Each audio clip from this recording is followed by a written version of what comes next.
The Sacred Heart University women's basketball team is back on campus as the defending champions of the Northeast Conference. They play their first home game this afternoon today against the Hofstra Pride on NEC Front Row.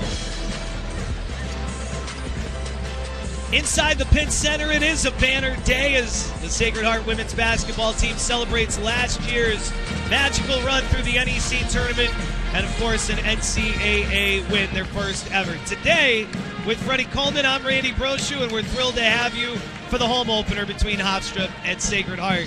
And Freddie, the Pioneers are picked first. They get to play in front of the home crowd, celebrate last year one more time, but already at 2-1, they're back in business. It's going to be very interesting how they handle for the first time in a long time, Randy. They are now the hunted. They're no longer the hunters, especially in their final year in the Northeast Conference. Everybody's going to be gunning for a team that last year had one of the more magical runs that we've seen on this campus probably ever in the history of basketball at Sacred Heart. Let's take a look at Hofstra today. Their opponent, they're also 2-1 this season, and they're led by Sorel Ineza. Yeah, she can do it all, Randy. She can shoot, she can handle, she can defend. She is the leader of the Pride, and I know you see what I did there, leader of the Pride. We got that going on here early in the season, but she is so good at so many different ways where she can score at one end and level you off at the other end. A really play you're going to have to watch today, a real treat for the Hofstra Pride as they try to continue this early start to the season at 2-1. The Sacred Heart University Pioneers bring back a lot of depth. Who should we talk about? I don't know. How about the historical player who did things that no other player in the conference history's ever done? Nycera Pryor. Yeah, it may not have been the greatest season in history in terms of freshmen in the Northeast Conference. Maybe with the greatest season we can talk about in the history of this league, no matter if you're a freshman, sophomore, junior, or senior. And she always welcomes the challenge of being that person, of being the leader. And she's going to get challenged each and every night, Randy. But she is embracing that challenge just like the rest of her basketball team. Still only a sophomore. She has another 3 years to really dominate things with Sacred Heart when the NEC this year or in the MAC in the next couple of years. Let's see what Lil Mama could do to follow up last year's incredible individual season that led to even more team success. For more on today's action, we go to the third member of our broadcast team on the sideline with Evan Cormier. Thanks, guys. While the story of the season might be picking up where they left off, the story of the day is going to be celebrating that historic season. 3 brand new banners hang in the rafters of the pit. The first celebrates the team's first NEC championship in 11 years. The second banner celebrates the team's first tournament berth in as many tries. And the third and final banner memorializes the team's first ever tournament victory in program history. The first of any sort of victory coming from an NEC team during March Madness. The Pioneers look to put a bow on this with a win in their home opener. Back to you guys.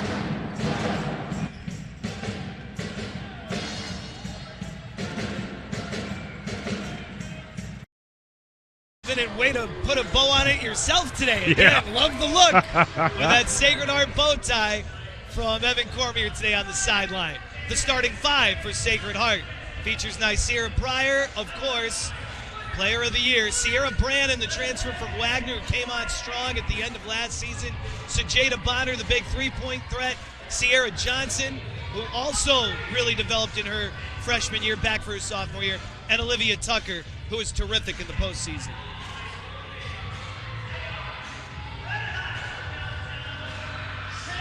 The Pioneers with wins already over Morgan State and Monmouth as Greg Jones gets set to introduce the starting 5. Let's take a look at today's keys. First for the visitors from Long Island. Well, if you're Hofstra off to a 2-1 start, you got to really do a great job by attacking, shoot with the dribble. You got to get those kind of paint touches because they have a similar dribble and drive offense, Randy, that both of these two will try to do a lot of 4 out and 1 in, and you got to slow down Sacred Heart.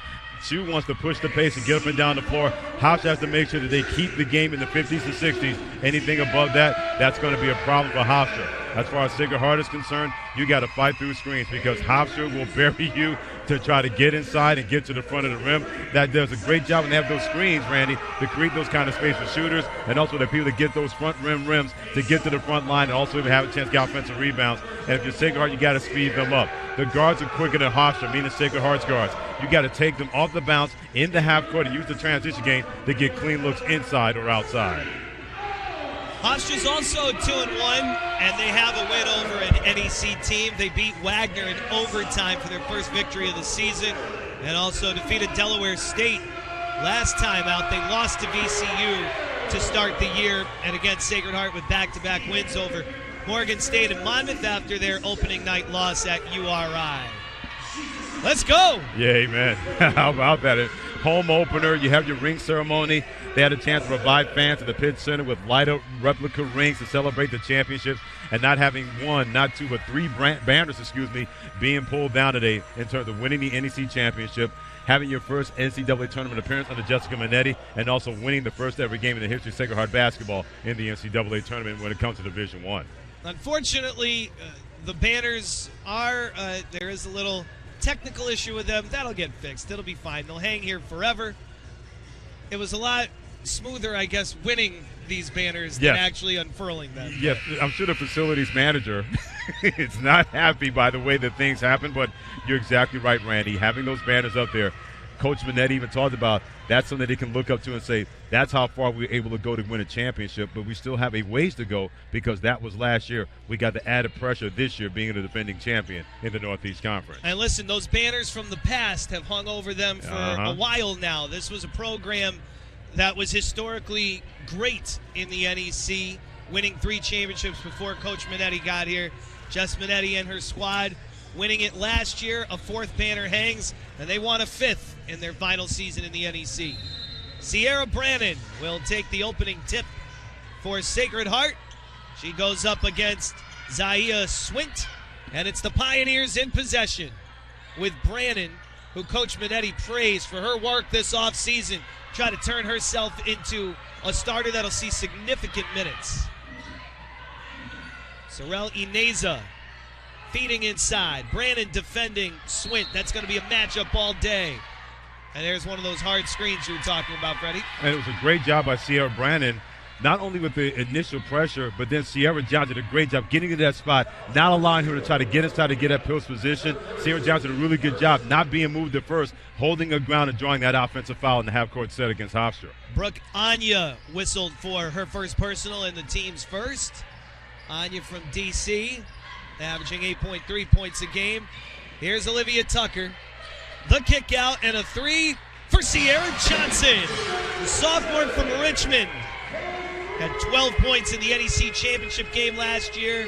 And again, maybe a little bit overshadowed by all Pryor did, but she had a really good first year. She kept coming on strong, Randy. You're right. And how about improving her chance to knock down a 3-point shot, an early turnover by Hofstra? But Olivia Tucker was so good, dragging the defense with her to one side. And then a great relocation by Johnson, a wide open look and a great set on the first offensive set for Sacred Heart. Now a little 1-2-2, 3-quarter pressure, not designed to get steals. Randy just want to take some time off the clock and try to slow down Sacred Heart. Pioneers in possession after the second Pride turnover here in the opening minute. Pryor. Johnson with 8 on the shot clock. Brandon sets the screen. And she was moving. Offensive foul. Yeah, you're never going to be able to get away with that. Although I'm sure somewhere Bill Lanebeer and the Pistons going, that's a foul now in modern basketball. But it is, because if you don't get your feet set before you set that screen. She was really good trying to get there, Randy, to try to free up Sierra Johnson. But if your feet are not going to be set, you're going to get punched with that foul each and every time. Yeah, it's a much different game than when Bill Lanebeer was a walking foul. Are you speaking as a disgruntled Celtics fan? He's driving. Swint on the offensive rebound, a long 3. It is short for Von Essen, and Pryor has the rebound. She does it all, already averaging 5 rebounds a game this year. Bonner drives off the roll and gets the friendly basket. If you overextend on the perimeter because you know Bonner can knock down that 3-point shot, it was really, really good by Bonner to put the ball on the deck, getting close to the basket, and a great finish at the rim.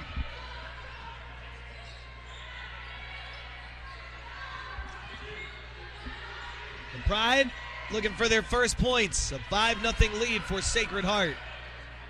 Ineza spots up for 3. Over the screen, no good. An offensive rebound by Anaya. And she finds Swint for the free throw line jump shot. You got to keep those two off the boards when it comes to Anya and Swint, because they are going to crash the glass as often as possible. If you allow them to have not one person get in front of them while they got to the rim, that's going to be death against the defense. Swint averaging 8.3 points a game and 12 rebounds a game. through the first three. Tucker from the corner misses the three. And off a defensive rebound, by Allie Knights. Running point here. And another offensive foul whistled against Hofstra. Yeah, if that's on Brooke Anya, Randy, and I think it is, that's going to be her second personal foul. And we saw what Sierra Johnson was able to draw on the charge at one end, and a good step in by Olivia Tucker, establishing that position and getting that contact to be rewarded, and an offensive foul against Hofstra. So Anya to the bench with her second personal. Meanwhile, the Pioneers sub in Emma Kirby for Sierra Brannon. Kirby, a first year from Chadds Ford, PA, averaging 2.3 points through the first three. Another three for Johnson, goes front rim. And Swint just grabs the rebound. Didn't even need to leave her feet. Well, when you're 6'3", 6'4", you don't have to worry about going to the ball. Sometimes the ball will come to you. Again, 12 rebounds a game. She stands 6'3" in the post for the Pride. Pryor all over Knights, pick and roll. She finds Swint underneath. No good, and the Pioneers have the rebound. Kirby grabs the board. It was really good by Sajeda Bonner to get over to the weak side defense and then trying for the nylon at the other end. She had an open look. It falls short. Ineza for the Pride. 5-2 Sacred Heart.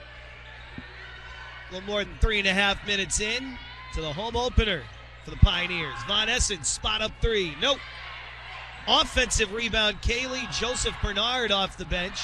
Another wild three doesn't go. Another offensive rebound, Kaylee Joseph Bernard with a putback for her first points of the season. That may be their best offense, Randy. Throw it up on the backboard and have your bigger people get it, especially had Nasira Pryor with a mismatch inside. She was not able to keep off the boards because the height was too strong for her to try to combat that on defense. Kirby inside, the kick. Bonner driving, dishing. Good patience. Johnson underneath to Kirby. That was a beautiful dish. It was really good, Randy, not panicking when the defense surrounded her. She was able to make the cut into the lane. And then Kirby, she was able to make the cut on the outside. Really good patience and sharing of the basketball to get that finish in deep. 7-4 Pioneers. You probably expect to see more of Kirby with Kelsey Wood out. Wood injured in practice. Broken wrist. Will be out a few weeks. They expect her back, they hope, by conference play in January. Ineza from the elbow. They got to get it off. That's an air ball on the three attempt for Von Essen. Nice defensive stand for the Pioneers as Amelia Wood checks in for Sierra Johnson. Just good shifting when it comes to the defense. The ball was moving from side to side. They tried to punish Sacred Heart inside and outside. And you mentioned Emma Kirby getting a chance. Like you mentioned, a freshman from Chaddsford, Pennsylvania. Coach Minetti says her bigs early on, she calls them baby giraffes because the legs are splayed, the hands are not right. They're trying to figure things out. But they believe she shows a lot of promise. They believe she's only going to get better, getting more and more playing time. Tiana Baker checking in for Hofstra. Pull-up jump shot for Tucker at the free throw line. Rolls out. Kirby went up for the rebound. It ends up with the point guard, Knights, who pushes the floor. Ineza, Knights, three. Good! And the Pride tie it at 7. Allie Knights not really a shooter on this basketball team. 0 for 4 from the three-point line before finally making her first win of the season. Hofstra not really a running basketball team, Randy, but trying to get easy chances on their secondary break, and it worked out for that three. That's their first made three-point basket. Bonner catch and shoot, and she's got three back for the Pios. Amelia Wood gave her the ball and an open look. Yeah, you lay with that far open, Randy. She's going to lace that ball, and that's something we haven't seen from Hofstra. They're trying to get easier transition baskets for a team that does not want to get up and down the floor. Emma Von Essen, a silky smooth jump shot for the sophomore guard from Rockville Center, New York. A circus shot by Pryor. A scoop, and then a steal. Nice seeing Pryor. Absolute energy. That's what Lil Mama does. How great was that sequence within a 5-second period? It's one thing to finish with taller people. She's used to doing that. But then you don't pay attention on the one end. She takes the ball and gets a quick turnaround for quick 4 points. Ineza misses it. 4 points in 2 seconds for Pryor. She says, give me the rock. Wood, a three. No good. And Hofstra will look to settle it. That got the crowd energized. It got Randy Brochu energized. It got Freddie Coleman energized because you normally don't see plays like that. It's one thing to get a steal at the inbounds, Randy. The same person that scored did exactly that. Was the case with Nasir Pryor. I don't care. WNBA, NBA, big-time college basketball, mid-major. I don't know that there's a more exciting basketball player to watch play this game than number 1 for Sacred Heart. Nasir Pryor's got another steal and a dish. Tucker a 3. No good. Kirby the rebound. Tucker the pull-up. Good. How good was that from Kirby? She was surrounded by 2 different offensive players, but then she was able to get skinny between 2 offensive players trying to block her out, and then the great awareness and a great cut by Tucker for the finish. 16-9 Pioneers. In rhythm for 3. That's off the mark for Emma Von Essen. Even though Tucker's not scoring, Randy, she's doing all the little things right now. Blocking out on rebounds, drawing charges, being really good defensively. Her stroke has not been there early so far, but everything else has been in fine fashion for the Olivia Tucker, the grad student of Sacred Heart. Pick and roll. Bonner from Pryor. 2 more for the Pios. 18-9 Sacred Heart. 7 for Bonner. Yeah, Daniel Santos Atkinson, the coach at Hofstra, is trying to wait for the media timeout, but we may be at the end of the first quarter if they're not able to stop this run. Sacred Heart right now in a major run to take a 9-point lead. Ineza takes a 3 and knocks it down behind the screen. Sorel Ineza out of Longueuil, Quebec. Portois. C'est bon.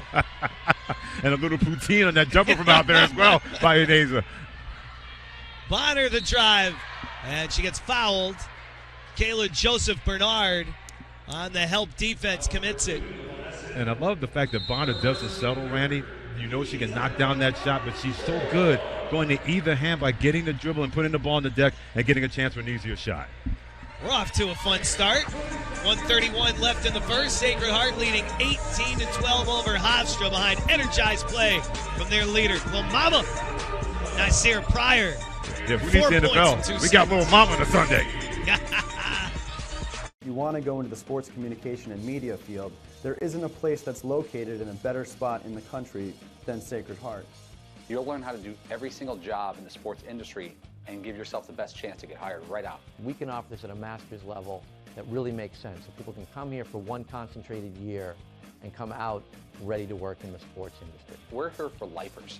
We're here to develop your skills for a 40-year career in sports media. We're the perfect place to start.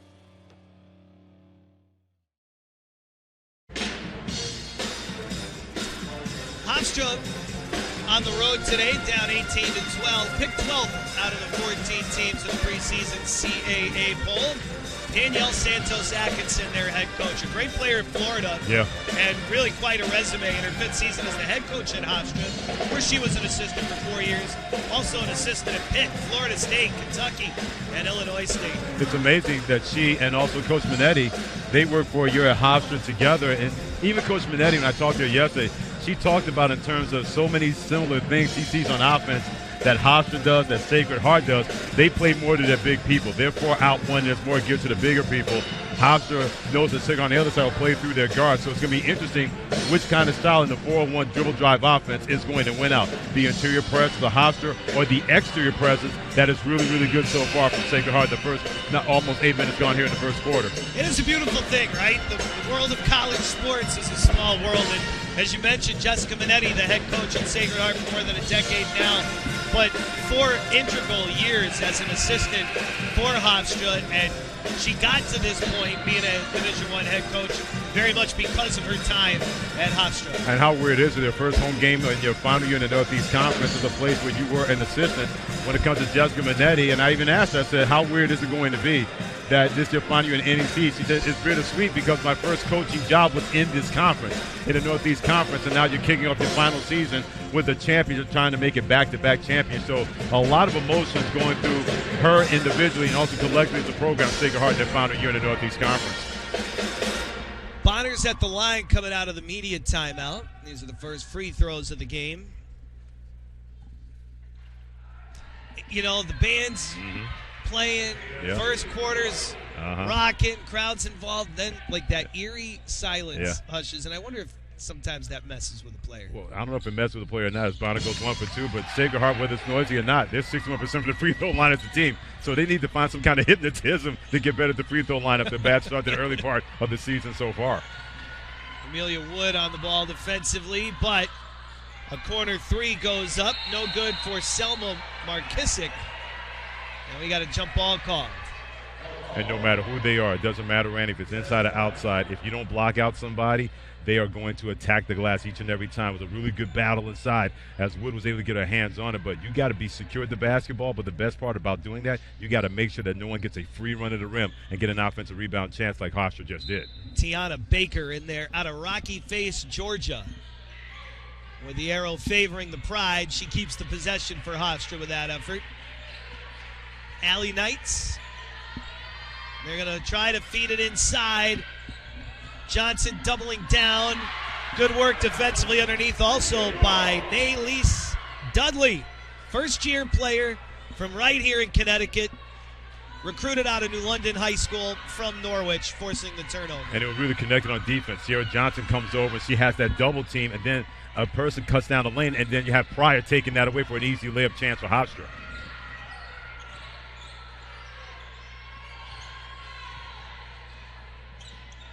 Amelia Wood picked up her dribble and then forced it inside looking for Dudley.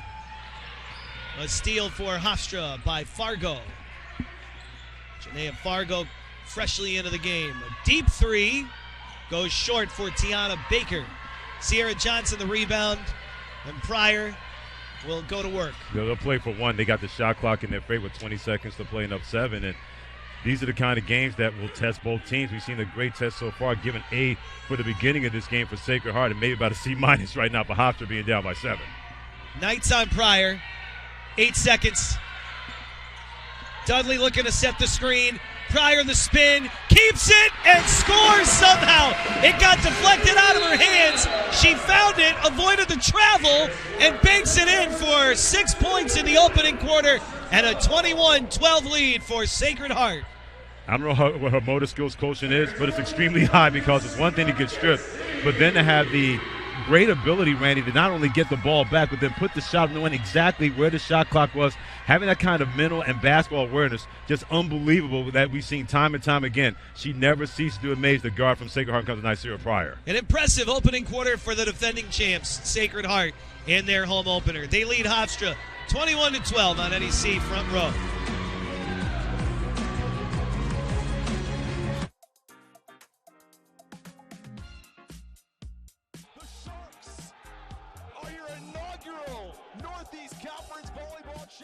It's a day for the Knights as FDU wins it. Merrimack Warriors are your 2023 men's basketball champions.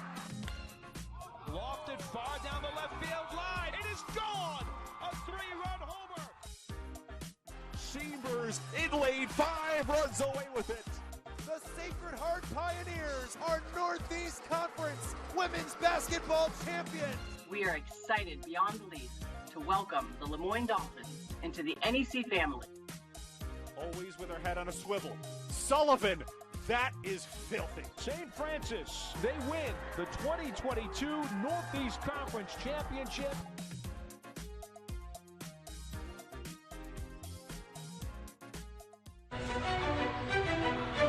In the middle of that huddle, Jessica Minetti.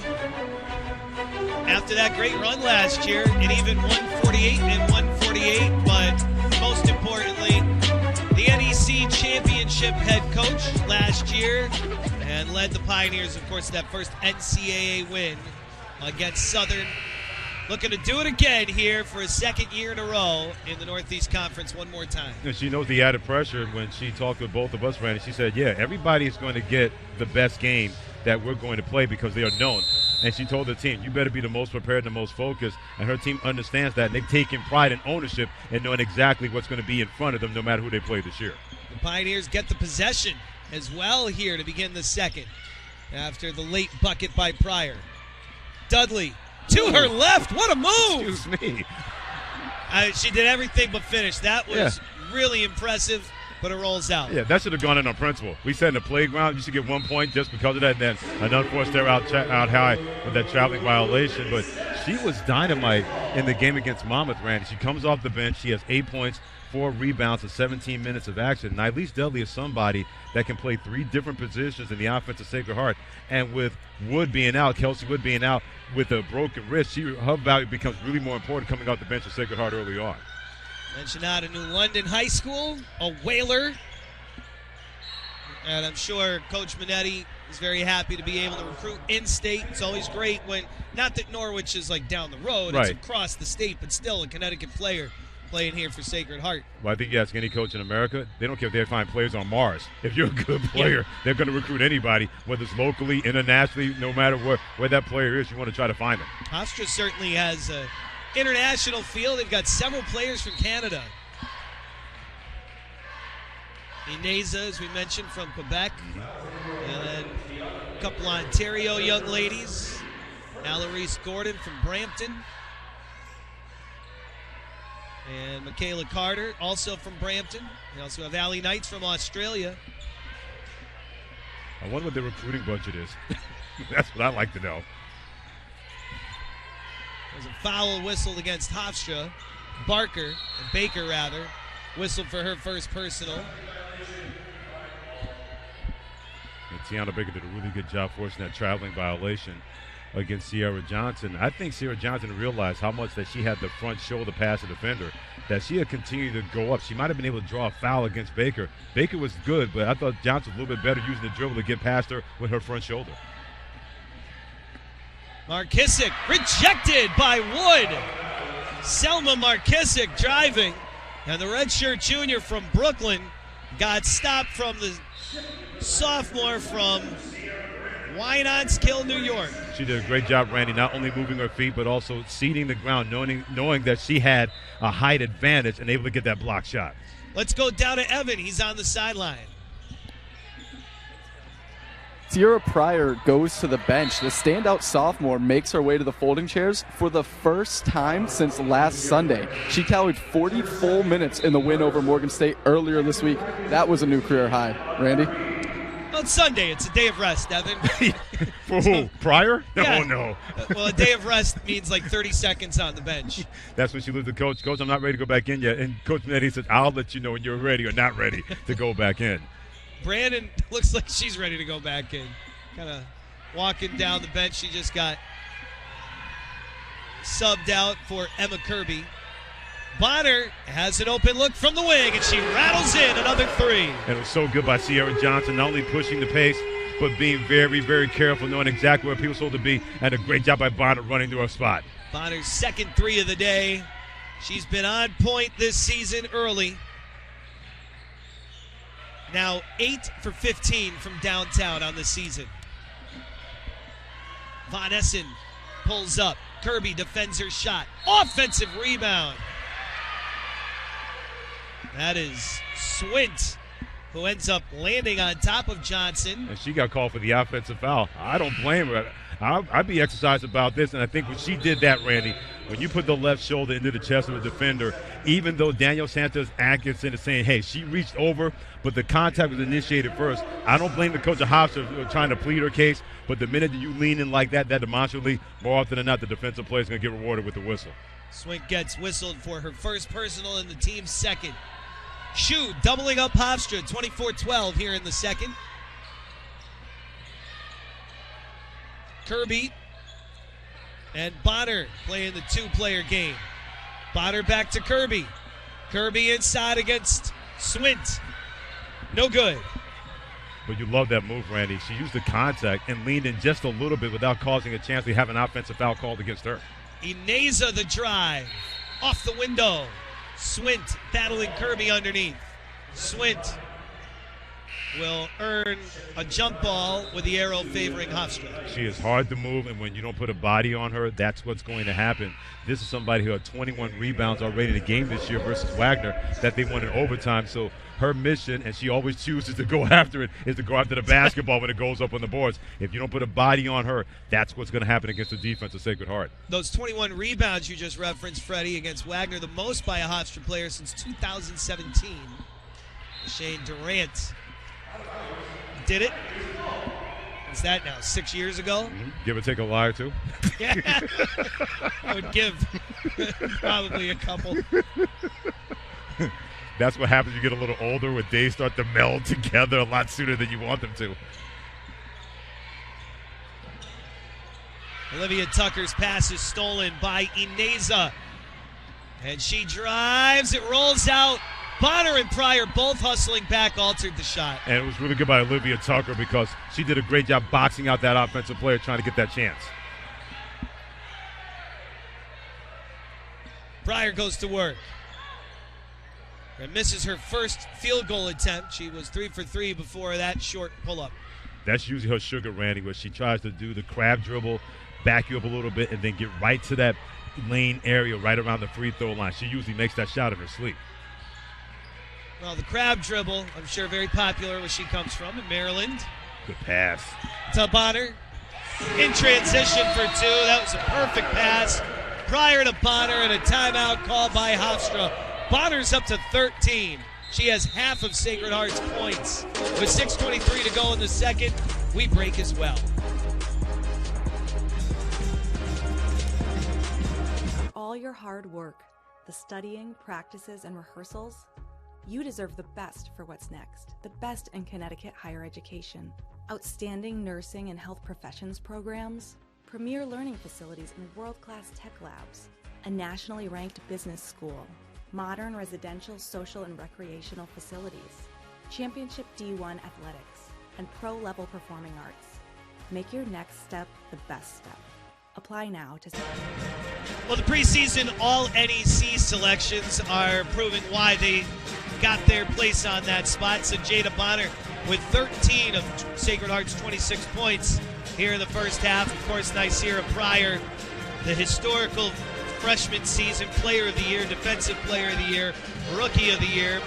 Joining Pryor and Bonner on the preseason All-NEC women's basketball team, Belle Lanphier from CCSU, Jamie DeCesare at Merrimack, and Kaylee Thomas, an excellent guard also for the Merrimack Warriors, rounding out your 2023-24 preseason All-NEC team. Well, nice here Pryor and Jada Bond, not only good players in terms of preseason All-NEC picks, but according to the coach, their first team impersonators as well, because she always tells them, when you look at the banners, that's what they mean. And they've been able to flip that on her. And I said, who's been the best person impersonating? She goes, oh, they're all good, but Jada Bonner, Sierra Brandon, and Debbie Nicira Pryor. Those are the best ones impersonating her to say, hey, we got the banners, Coach Minetti. That's what it's all about. We got to keep our focus. So they're really not just first team All-NEC players, but first team All-NEC impersonators when it comes to their head coach. We got to get them on video. That'd be a great segment, right? No question. You know, we've got such a wonderful team we work with. Shannon Torres is producing today. They're sitting back there going, don't give us more work, Randy and Freddie. It's easy for us to give them more work because we're not the ones doing it. We're the idea people. Yeah. They're the execution people. No, we are. It's so great to be back at the Pitt Center really with you and the whole team. The band's behind us. They sound like they're in mid-season form. With both Sacred Heart women's basketball and men's basketball picked first in the NEC, and of course what's to come. I mean, there is an excitement around both basketball programs that's been missing for a little while. It's a different feel, and not just the basketball team, but even the hockey team playing so well so early. There's a different energy on this campus heading into the winter. And big shout out to field hockey for winning the NEC championship this year. That was a terrific run, and Coach Sidney, who's had an incredibly difficult year, overcoming so much. He's such a big Sacred Heart guy. You know, he would often in the off season would be doing replays and kind of working with us. We're so happy for them, and great run by men's soccer as well. Absolutely. Volleyball didn't win the championship, but they made a great run and ended up as the #1 seed. Sacred Heart hosted the NEC volleyball tournament here.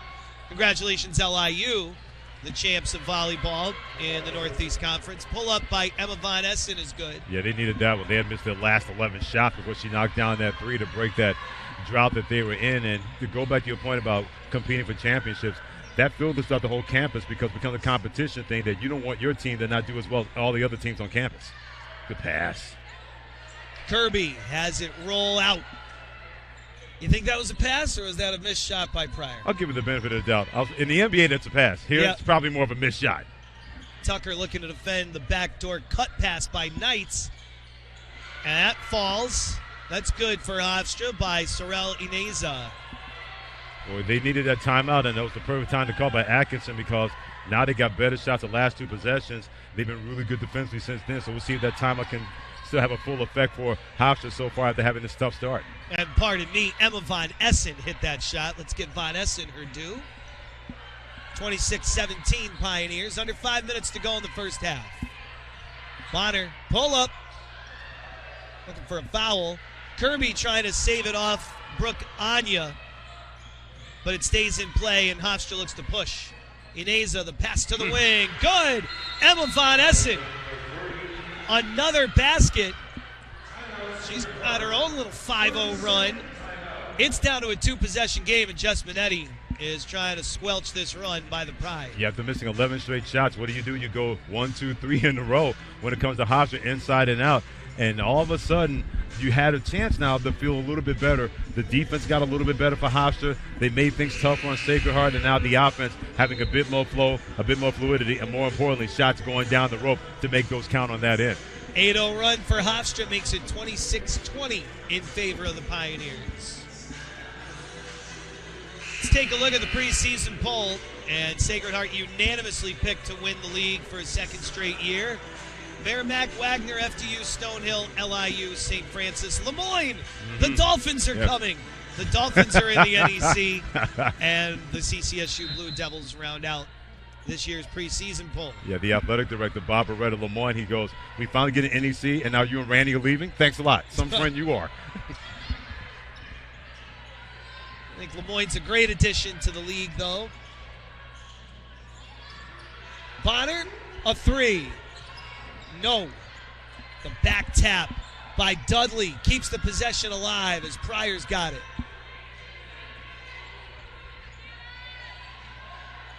Bonner picked up her dribble. Dudley from the free throw line. No good. The Knights has the rebound. Yeah, I don't think she realized how open she was, Randy. She did a great job tipping the ball out to get that second possession on that one for Sacred Heart. And she had a really good open look. She didn't realize how open she was and rushed that shot. Under 4 to go in the opening half. Ineza, a rim runner, and she gets fouled. Dudley commits it. I just figured out who Dudley looks like. She looks so much like Andrea Carter, who does a great job covering women's basketball for ESPN. And just like Andrea Carter, she's so good moving the feet on defense and sliding over. She did get punished by getting the body contact, but her features remind me so much of Andrea Carter. Her ability on defense reminds me of her, too, as well. All right. Great comparison. Ineza misses the free throw. 6 for 10 from the free throw line before that one, averaging 10.7 points a game this year. Been through her own adversity. She missed the whole 2020-21 season due to injury. Averaged 10 points last year. She keeps getting better. And she has made it a 5-point game from the free throw line. Now a 9-0 run for Hofstra. And a foul here against the Pride. That's going to be whistled on Allie Knights. Yeah, they had the right idea, Randy, by getting over the double team, and that's something you don't need because now that gives Sacred Heart an extra chance to keep the ball. They were right there, just put your hands up. The minute they put the hands on the body of Sierra Johnson, that's an easy call to be made. First personal on Knights, team foul number 3 on Hofstra with 3:30 to go in the second. And now they go back to the matchup zone that Coach Nettie called. It's kind of funky that has like man-to-man principles. Dudley. A drive to the rim, no good.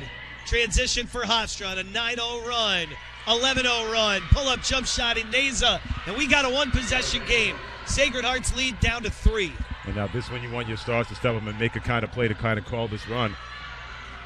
Offensive rebound by Dudley off the miss by Pryor, and that snaps that 11-0 run and gives the Pioneers a 5-point advantage. And it was a good no call because it was contact, but it wasn't. No one gained an advantage against somebody else. And give Dudley a lot of credit. That shot was missed. If they would get it, get back up there, and make it count. Von Essen firing the pass into the block for Swint. She finds Jemiah Bryant, transferred from Pensacola State College, and she's fouled. Give Bryant a lot of credit. She didn't just stand there and decorate the court. when she was able to make her play, then she gets to the front of the rim, and you got to be better identifying people. Amelia Wood was literally 2 feet away from her. She was able to watch her walk right past her, get into the lane for that easy pass, and now she has a chance to go to the line. Jessica Minetti did not like the call. Wood kind of saying, I don't think I really did much. It was not much of a touch, but she impeded her progress down the lane. Yeah, tag, she was it, and she got called the foul as far as that goes. And more often than not, when you impede the progress, you're going to get punished with the foul on the defensive side. Bryant goes 1 for 2 from the line. Sacred Heart with a 4-point lead. And even though you see the zone in Sacred Heart, you can punish them with the dribble and get inside the slots of their defense. Those are going to be available to you. Tucker goes down and immediately grabs her ankle, and she's not getting up. Oh, no. Emma Von Essen with the ball, and they're going to call timeout now, and Olivia Tucker is in a world of pain right now. Oh, no. Yeah, when she was... Ooh.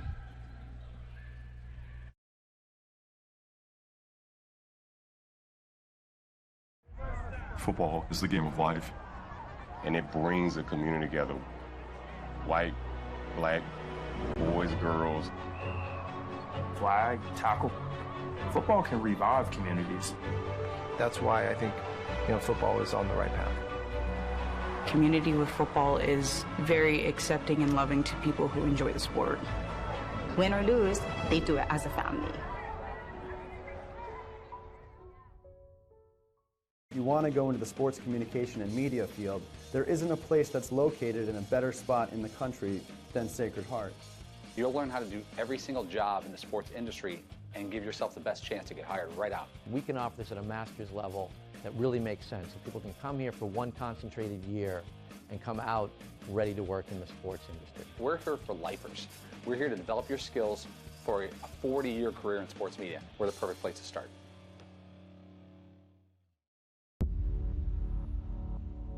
To them, the whole world looks like an opportunity, one to be seized,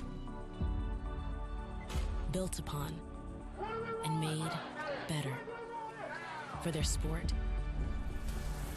and the people around it. To student athletes, every opportunity is a chance to change what could be and show the world what opportunity can.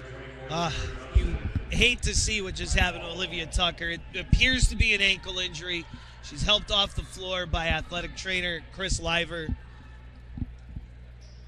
And you knew something was wrong right away. She went down, grabbed at her ankle, and did not move for several seconds, knowing something immediately was wrong. Again, presumably with her ankle. You never want to speculate on an injury, but she grabbed at the ankle and then could not put any weight on it, and she is off in the athletic trainer's area. He intended to, and sure hope that for the graduate senior guard from Newark, Delaware, who again was so good down the stretch last year, 16 points in the NEC championship, 13 points in the NCAA tournament win against Southern, transferred from St. Bonaventure, who became an immediate three-point threat when she transferred to Sacred Heart. And she's going to be all right. 2 minutes to go here in the first half. Pryor with the steal as the pass went Inez's way. Bonner. Wood.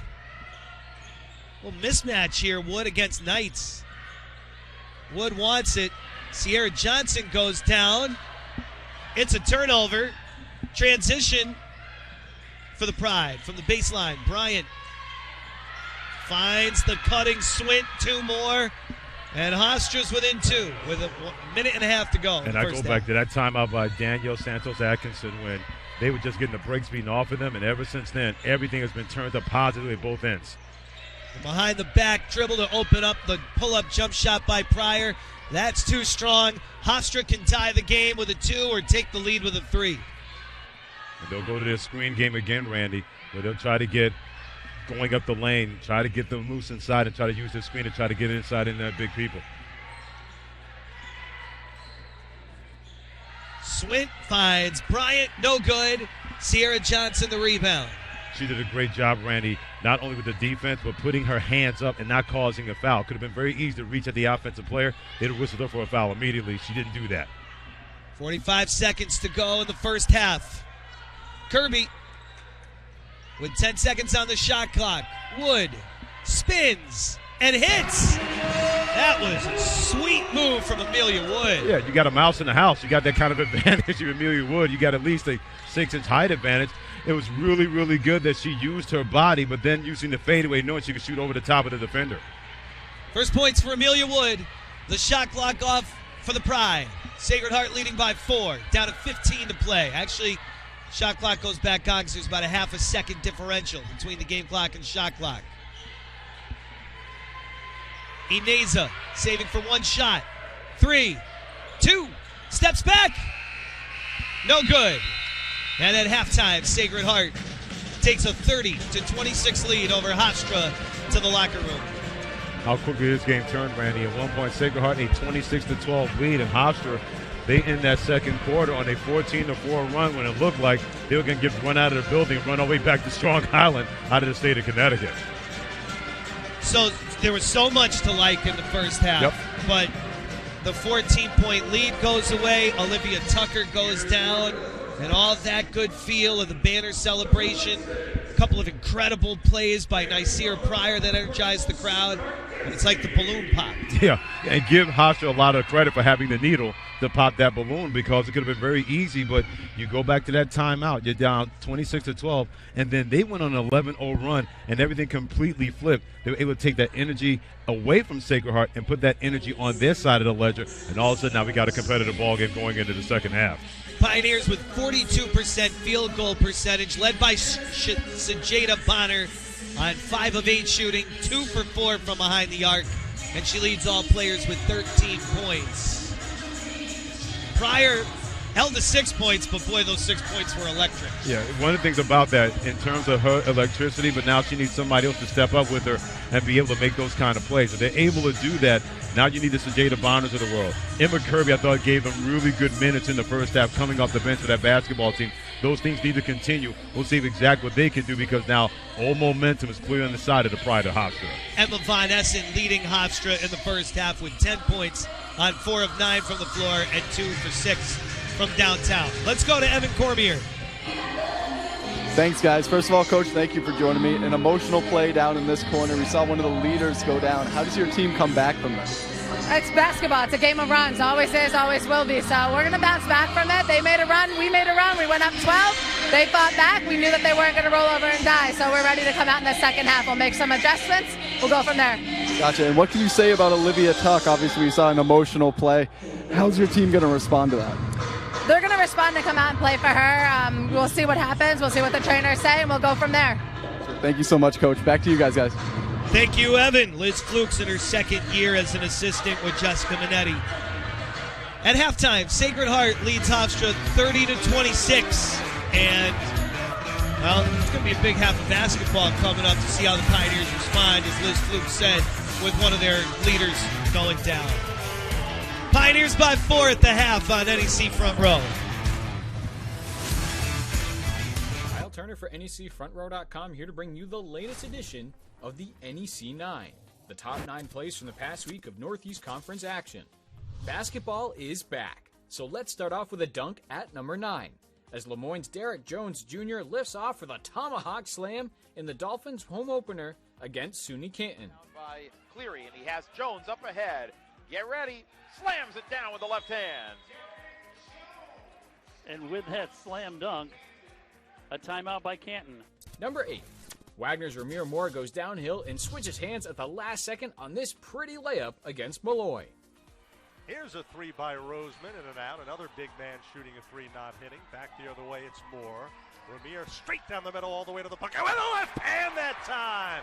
Spectacular shot for the finish, and Wagner by 24. And that's what I'd love to see out of Ramir Moore. Number 7.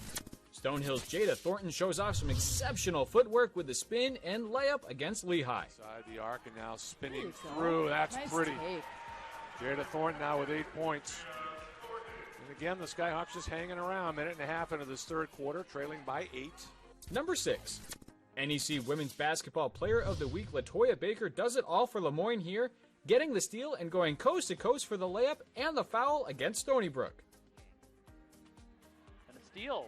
Steal by Baker, her third of the day. It's a 3-on-3. Baker takes it to the rack, off glass, counted, and a foul. LaToya Baker, the playmaker, gets herself to the free throw line. Coming in at number 5, Stonehill's Isabella Mallory drops the no-look pass to a cutting Kyle Morristein for the layup against Lehigh. Back inside. Oh, Morristein, beautiful cut for two. Great pass from Isabella Mallory. First points for Morristein, and it's back to an 8-point game again.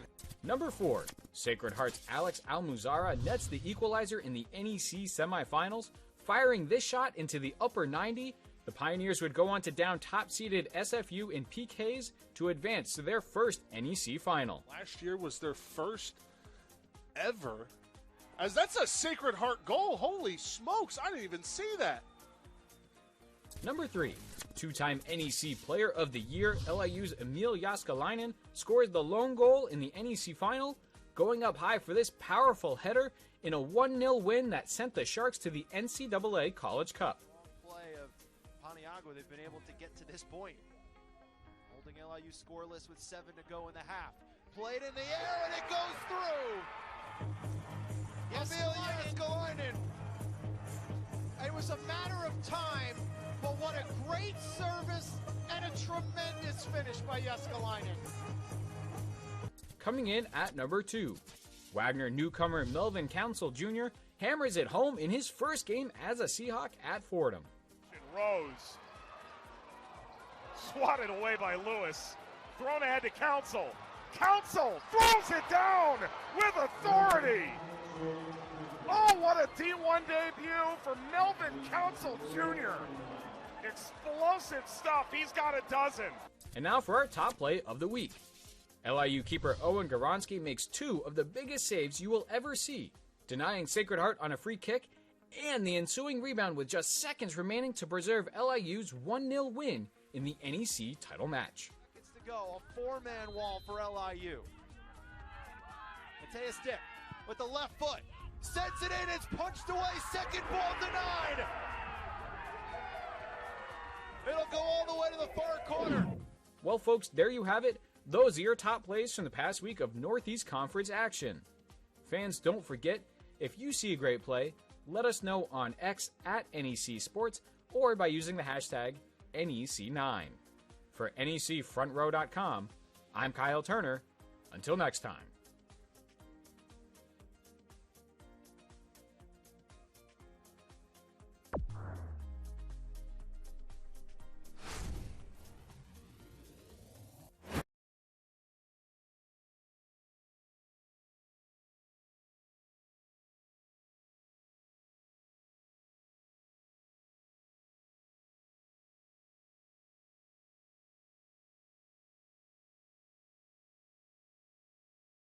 Kyle Turner for NECFrontRow.com, here to bring you the latest edition of the NEC Football Super 7 Countdown. The top 7 plays from the past week in Northeast Conference football action. Starting us off at number 7. It's the first of 2 plays from Merrimack's Donovan Wadley as the sophomore receiver turns on the Jets, gets behind the defense, and pulls in the 53-yard touchdown. Into Blue Devil territory. Fake on the end around here. Anthony looking deep. He's got Wadley all alone over the top. Wadley into the end zone for a touchdown.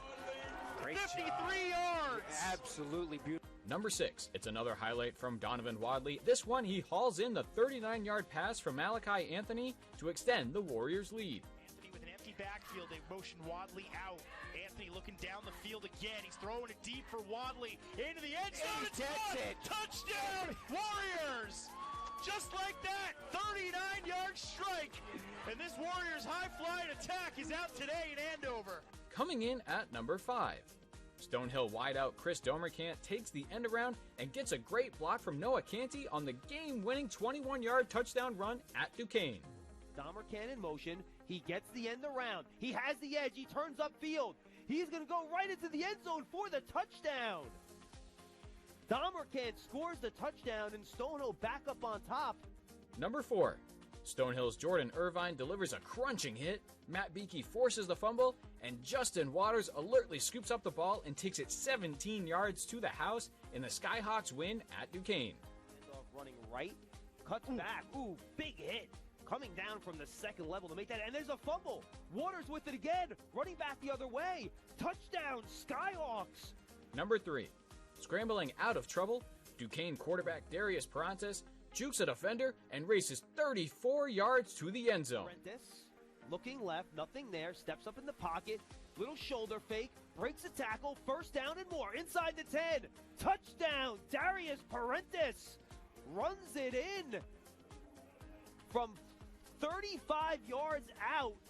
Coming in at number 2, LIU touchdown machine Owen Glasgow does it again. This time he benefits from some terrific downfield blocking on his way to a 54-yard touchdown reception from Lucas Danzani. As Glasgow up the middle, Owen Glasgow with room, might have his second. Owen Glasgow, house call, touchdown LIU. Wow. And now for our top play of the week. Duquesne's Kashawn Brown takes the short pass, then gets outside and leaves everyone in the dust on this spectacular 89-yard catch and run for 6. Gets it to Keyshawn Brown, makes a man miss, gets outside, past the 30, to the 40, to the 50, to the 40, to the 20. Chase from behind, no one's gonna get him. Keyshawn Brown. Well, folks, there you have it. Those are your top 7 plays from the past week of Northeast Conference football action. Fans, don't forget, if you see a great play, let us know on X at NEC Sports or by using the hashtag NECSuper7. For NECFrontRow.com, I'm Kyle Turner. Until next time.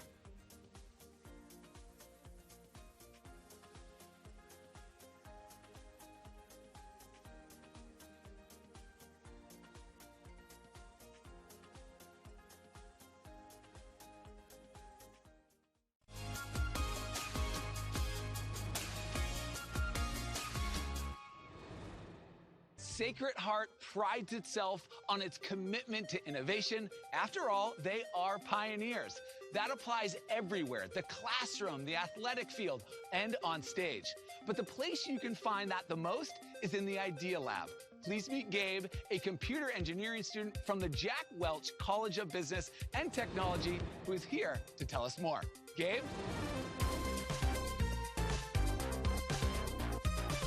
Thanks, Alex.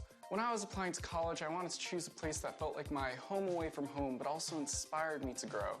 Sacred Heart's small class sizes compared to being in a big lecture hall really pushed me to commit. SHU never stops at status quo. It teaches its students to lead and succeed. The world and its future is going to depend on young minds bringing fresh takes, solutions, and creative ideas.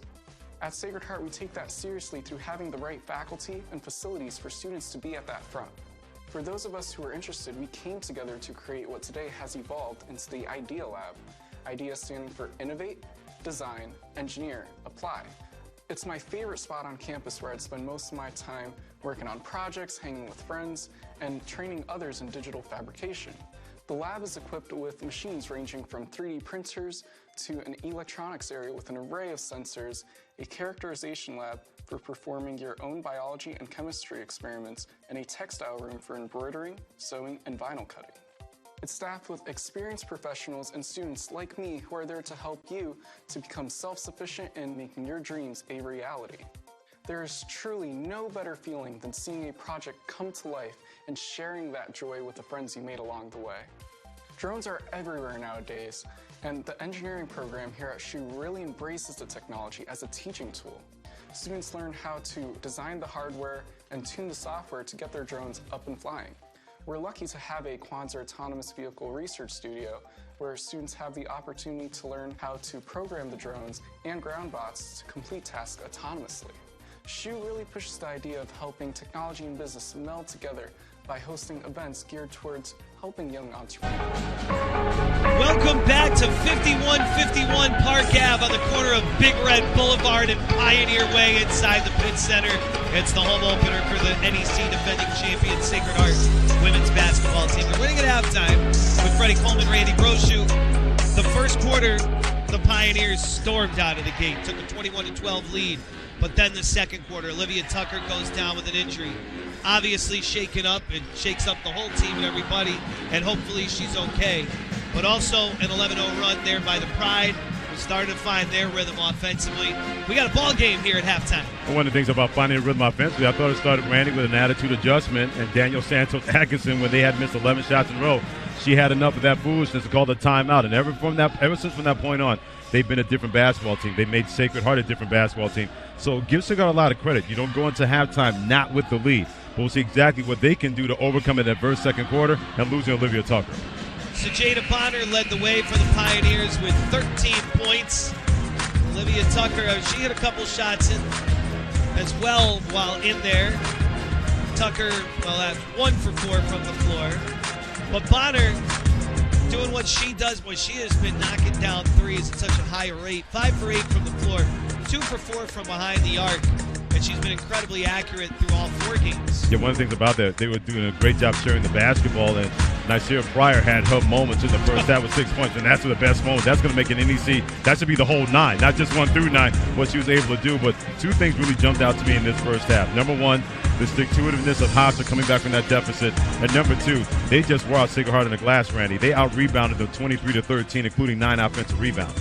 If you're going to find a way to make sure Hofstra does not call it a comeback, you got to do a better job on the board. Sacred Heart, number 1. And number 2, I thought the offensive flow wasn't bad. They were getting good shots. They just weren't finishing. Those are the kind of things you have to hope will happen better that did not happen in the second quarter that allowed Hofstra to find a way to get back in this game. That play of the first half, though, had to be the basket, then immediate steal. And, you know, until watching that replay that we just saw in the highlights, says you don't realize how quick she is, Nysia Pryor. Not just that athletically, but how fast thinking she is to get her hand in the way. Well, when you're that quick, you can make coffee nervous, and that's what she does because of Nysia Pryor. And her ability, where you have to be cognizant of that, not just physically because of ability, but mentally because she's always around, even if she's nowhere near anywhere you have the basketball. The more I look at that replay, I'm thinking, you know, maybe an SC top 10 hashtag. Yes.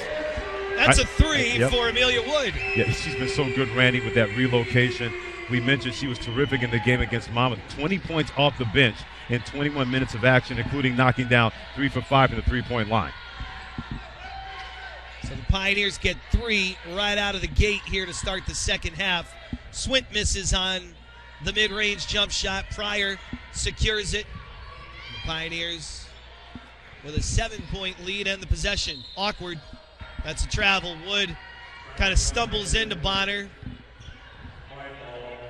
And that's because Allie Knights had the younger sister bothering the bigger sister playing in behind defense because she was not giving up when they tried to do a little dribble handoff on the outside. And Allie Knights, the young lady from Geelong, Australia, really good defender trying to level up opposing point guards, but she's always around the basketball. A really good point guard that makes this whole thing go for the Hofstra Pride. There she is on the dribble drive, and then her pass ends up in the seats. Yeah, I praise her, and now I have to bury her for that kind of maneuver. And Danielle Santos Atkinson getting in touch with Inna Greg Popovich of San Antonio Spurs. We're not even 1 minute into the third quarter, and she does not want that to continue by calling a timeout for her basketball team. We'll take a break as well. 1 minute into the second half. 33-26, Sacred Heart on NEC Front Row. Football is the game of life, and it brings a community together. White, black, boys, girls. Flag, tackle. Football can revive communities. That's why I think, football is on the right path. Community with football is very accepting and loving to people who enjoy the sport. Win or lose, they do it as a family.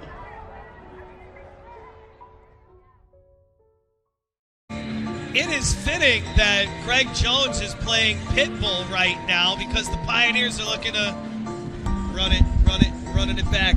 Look at running you. It back. Look out, Randy. Yep. All right now. 6 players looking to run it back for the defending champions. Sierra Johnson, Kelsey Wood, Sajada Bonner, Olivia Tucker. We, again, are hoping for the best for Tucker, who went down with an ankle injury.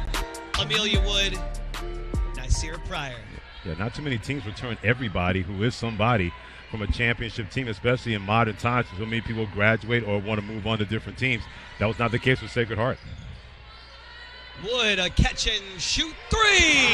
She almost touched the new banners with that high arcing trifecta. 2 threes in the half for Wood.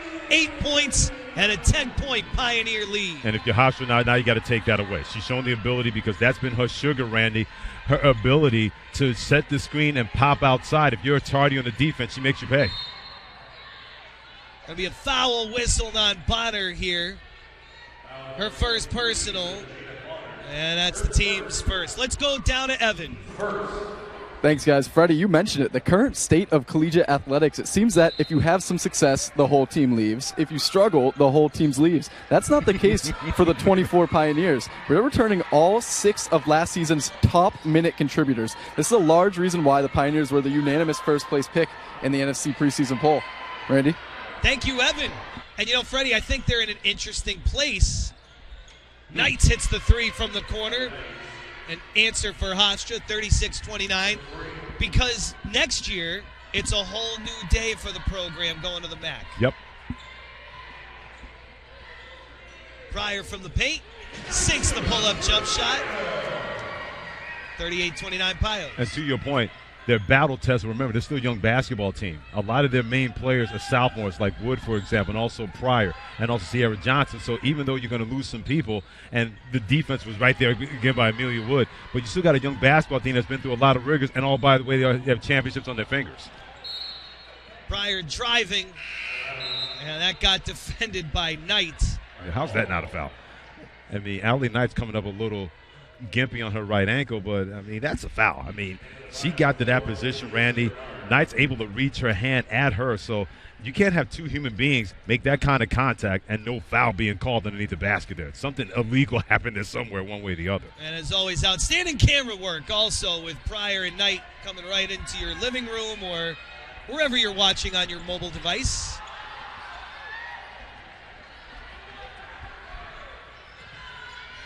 Sierra Johnson comes away with a loose ball, a steal for her. Wood wants another. Too strong. And better defense that time. They did not allow her to have a clean look from outside. She buried 2 in their face without anybody being in her face on the first 2 possessions here in this second half.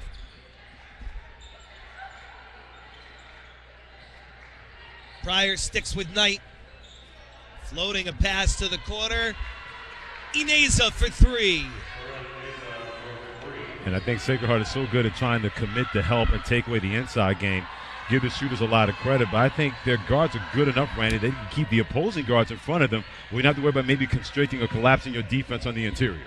9 points now for Ineza on 3 for 13 shooting, but 2 for 5 from deep. Sierra Johnson, a corner 3 for the answer. I love the confident stroke. You really didn't see that too much behind the three-point line from Sierra Johnson last year. This year, a whole different thing because Bonner did a great job drawing 2 defenders. She gets to the baseline for that three-point shot and a confident stroke rewarding with the 3. 6 points for Johnson. The Pioneers now 6 of 13 from downtown as a collective. Nice pass. Von Essen underneath the lay-in for Swint. Slick feed there by Von Essen. You get to your non-dominant hand, and then a little slide pass on the baseline to the cutting person. Really good basketball there. Amelia Wood rips another 3. But she's in rhythm right now. They fire that pass to her. She is in shoot mode before she even catches it. Hofstra, word of advice, run her off the line. Second piece of advice, make her shoot from the right side because she's going to go to the left side, and she's 3 for 4 knocking down threes from that spot here in the second half. That's the definition of insanity, expecting the same thing and the same result. Nice little crossover move, and the hook shot goes down for Swint. 44-36 Swint into double figures with 11. Wood is looking for that ball. She's playing horse right now, and she's got HORS looking for E. If they can get her another look from the left. Well, they're going that little matchup zone, and Sacred Heart can attack that anytime they want in the interior. Sierra Johnson up and under. No good. Sierra Brannon, the last to touch it. Afia Owusu-Mensah enters the game for Sacred Heart along with Emma Kirby. They'll be on the floor when we come back. Media timeout. 4:50 left in the third. Sacred Heart with a 44-36 lead over Hofstra.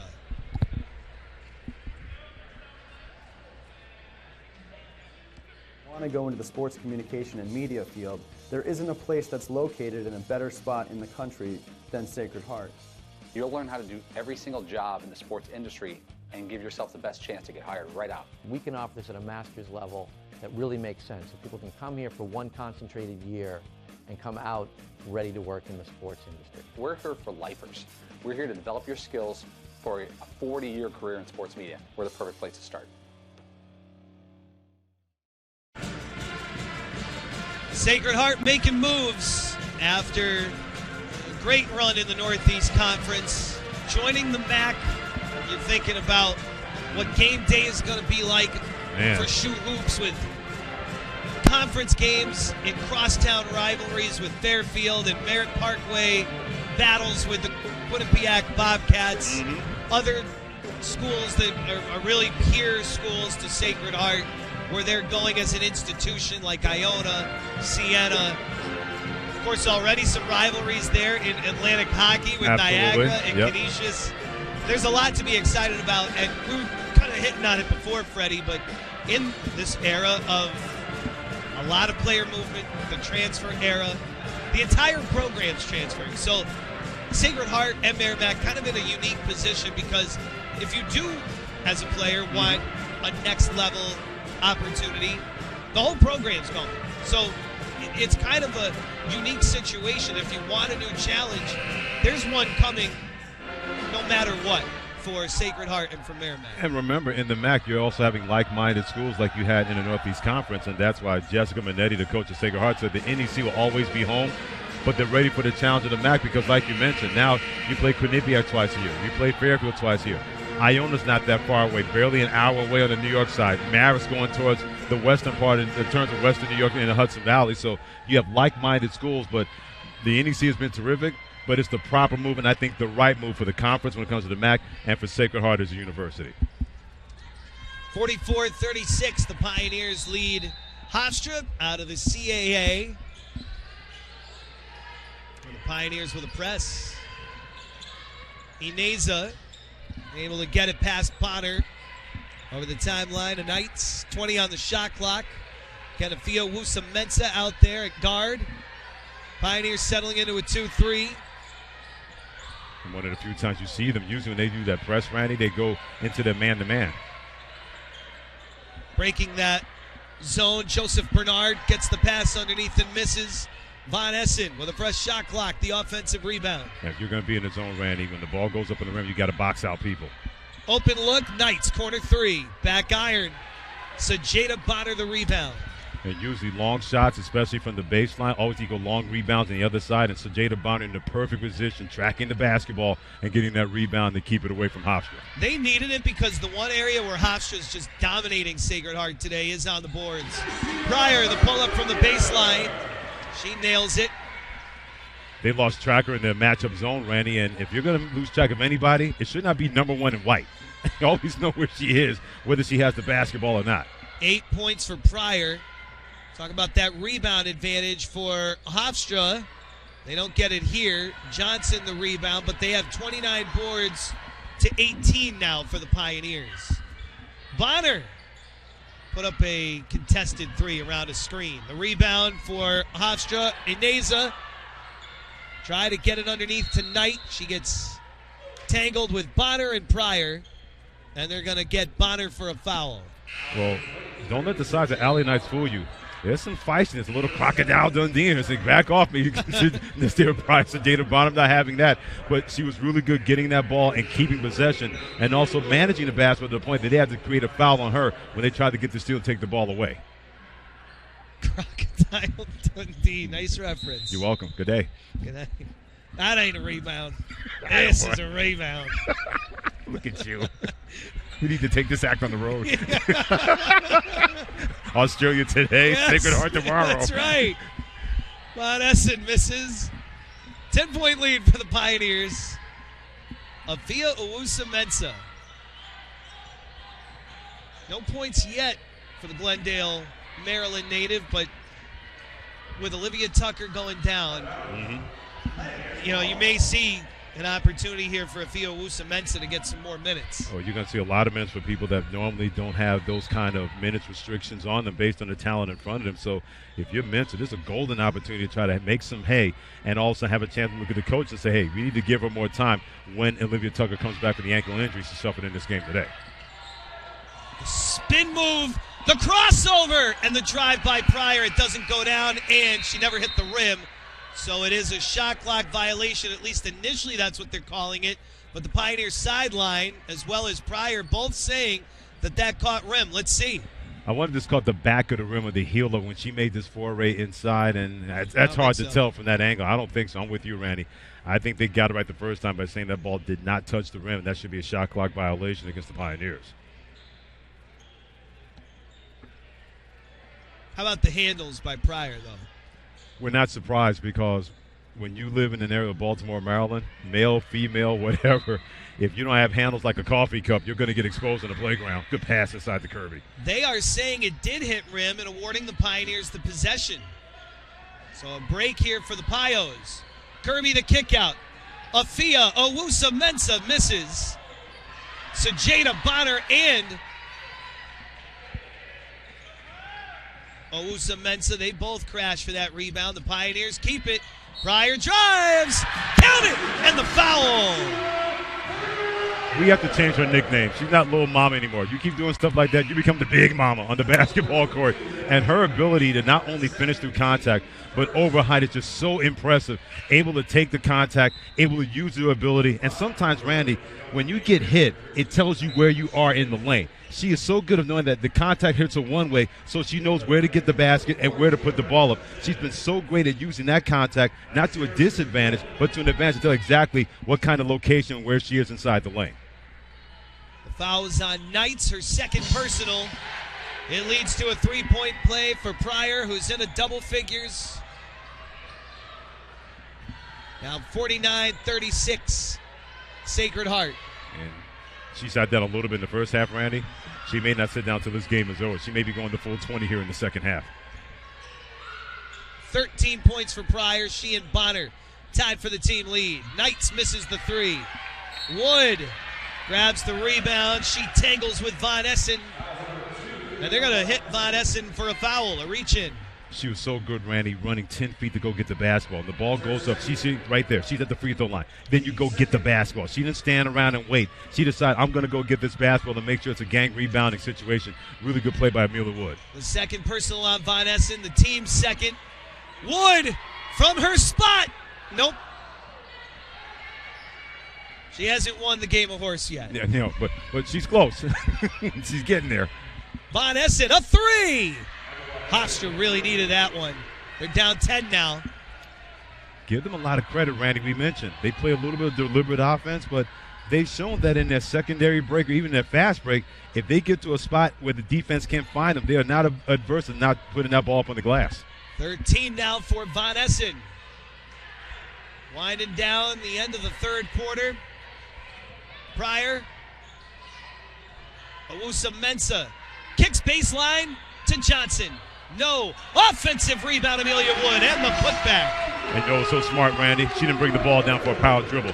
She knew she had enough space in the lane to just get there and put it right back up on the glass. Really good shot from the outside by Johnson. You'll take that look, but a good pursuit of the basketball by Amelia Wood. 51-39 Pioneers, 45 seconds left in the third. And an off-the-ball foul called. Nicira Pryor whistled for her first. Entering the game for Hofstra, Sorel Ineza back in. That's the one thing you just mentioned, Randy. You said the first foul, Nicira Pryor. She's really good playing tough defense without fouling. So many people are good defenders that can have that kind of havoc on defense. They invariably put up like 2 or 3 fouls per game. She does a really good job playing defense, but not committing a lot of fouls against the offending offenses. It's like Michaela Carter has entered the game wearing number 25, not number 30, which she is listed on the roster.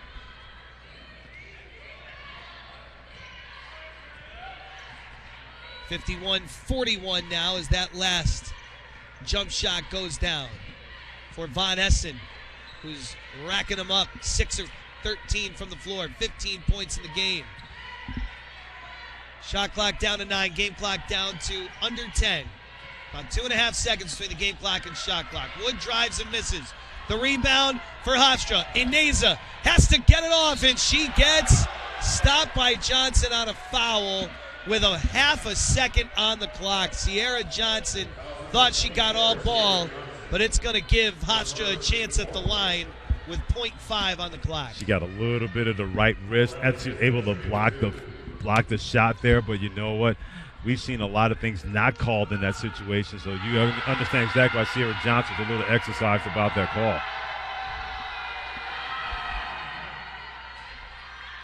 Ineza, 6 for 10 from the free throw line going into this game. Wow, it's only the 8th free throw attempted by both teams. 6 by Hofstra, only 2 by Sacred Heart. Ineza in a double figures, going 1 for 2 from the line, now 10 points. Hofstra has cut it to a single-digit deficit. We go to the fourth.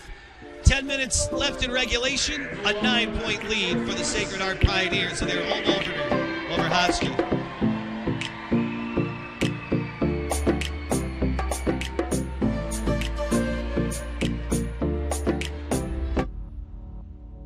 To them, the whole world looks like an opportunity, one to be seized, built upon, and made better for their sport and the people around it. To student athletes, every opportunity is a chance to change what could be and show the world what opportunity can do. After all your hard work, the studying, practices, and rehearsals, you deserve the best for what's next. The best in Connecticut higher education. Outstanding nursing and health professions programs, premier learning facilities and world-class tech labs, a nationally ranked business school, modern residential, social, and recreational facilities, championship D1 athletics, and pro-level performing arts. Make your next step the best step. Apply now to Sacred Heart University. 51-42, Sacred Heart leads as we go to the fourth with Freddie Coleman, Randy Brochu, thrilled to be with you. And we to the sideline for the third member of our broadcast team today, Evan Cormier. Thanks, Randy. Unfortunately, we all remember the very passionate play that took place in this end of the court. Olivia Tucker, the graduate guard, went down, grabbed her ankle immediately. We have not seen her since, but just as this third quarter ended, she returned to the court, but this time on crutches with an air cast on that right leg. Does not look like we will be seeing her anytime soon, unfortunately. Randy, back to you. Well, she's in good hands with the athletic training department here at Sacred Heart, among the best. Chris Liver is the athletic trainer for Sacred Heart women's basketball. Congratulations to Chris, by the way. We got married recently. They're breaking up the old gang of ours. The three is good for Sorel Ineza. And against that 2-3 zone, Randy, they were really good going inside-out basketball. She did a great job finding an open spot to knock it down from three. Pryor takes off and is fouled. When you go into the lane and you know you're going to have contact, you know you better be pretty good at landing. You never see her when she lands all out of sorts. Look how when she takes the contact, lands, and she knows exactly how to fall and brace her body when she hits the deck, because if you're going to make those kind of plays, getting into the lane of your side, you're not Sierra Pryor, you have to invariably expect that there's going to be contact and you're going to hit the ground each and every time. She does a really good job being like a fall woman, like a stunt woman, knowing exactly how to fall and where she should land. Carter committing that foul, putting Pryor on the line. She sinks both free throws, and Pryor has 15. We mentioned 6 points she had, Randy, at the end of the first half. She was able to have 7 in the quarter. Now she's got to average back to what we're used to seeing. 53-45 Pioneers. Hofstra trying to go possession for possession with Sacred Heart, and then somewhere along the way find a little run. Into the paint it goes. Brooke Anya. Good block. Sends it over to Swint. She got blocked, and then Pryor takes it away. Running the floor, coast to coast. Pryor missed it. Offensive rebound Wood. The putback is also short. Tenacious work by Pryor, who throws it through the bottom of the basket.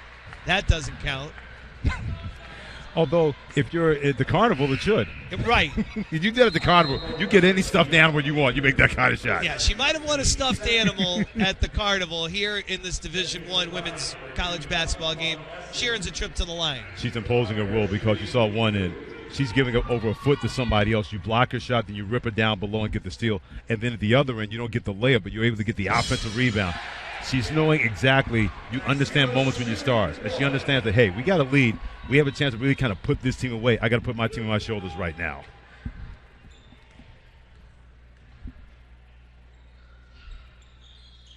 Two free throws for Pryor, 55-45. She helps the Pioneers open up a 10-point lead. And now they go to that 1-2-2 press that was so effective during their run to the championship last year, Randy. That's a blocking foul on Amelia Wood over on the sideline. That last foul that put Pryor on the line went to Tiana Baker. Yeah, Amelia Wood was excised by the call, but Amelia, you didn't beat her to the spot. You initiated that contact. You were never going to get the benefit of the whistle. Even in the driveway at the Wood family household in upstate New York, you're not going to get that call. That's two personals on Wood and another steal for Pryor. That's her third. So the Pioneers get the rock. Bonner a three. Nope. That would have opened up a 13-point lead. That miss cracks the door open a bit for Hofstra, down by 10 with about 8 minutes to go. Michaela Carter, Von Essen leading the way today for the Pride. Von Essen has 15. Sorelli Neza outside Von Essen, deep three, no good, and Wood saves it before it goes out of bounds. Dangerously close in that corner. Yeah, it was, and maybe she'd have been better so to leave it alone, but she was pretty confident to get the basketball. And now if you're Sacred Heart, you get into your game a little bit. Even though it's still plenty of time, you want to make sure you get the proper shot and a good shot in this possession. Wood drops it off for Pryor. Shot clock's down to 6. That's a foul. Brannon, offensive foul. And even though she gets the foul, Randy, it's because that Pryor couldn't wait any longer with the shot clock coming down. When she called for the screen, you see her say, come give me the screen, but she didn't wait till she got set. So even though she gets punched with the foul, Pryor's trying to get a little bit too quick to use the screen to try to turn down that corner, turn the corner screen to get downhill. Tough break for Brannon, who just committed her third and has to go to the bench with just over 7 to go. A deep three is good. Emma Von Essen from way downtown. And Jessica Minetti is warm at Emma Kirby and her team right now, saying you know where their shooters are going to be. They're going to look for a three-point shot at the top of the key. And when you're a little tardy with the challenge and getting out there, we saw us in a 7-point game now with 7:08 to play here in the fourth quarter. Hofstra very much in it. Now down 7 with 7 to play in the fourth quarter on NEC Front Row.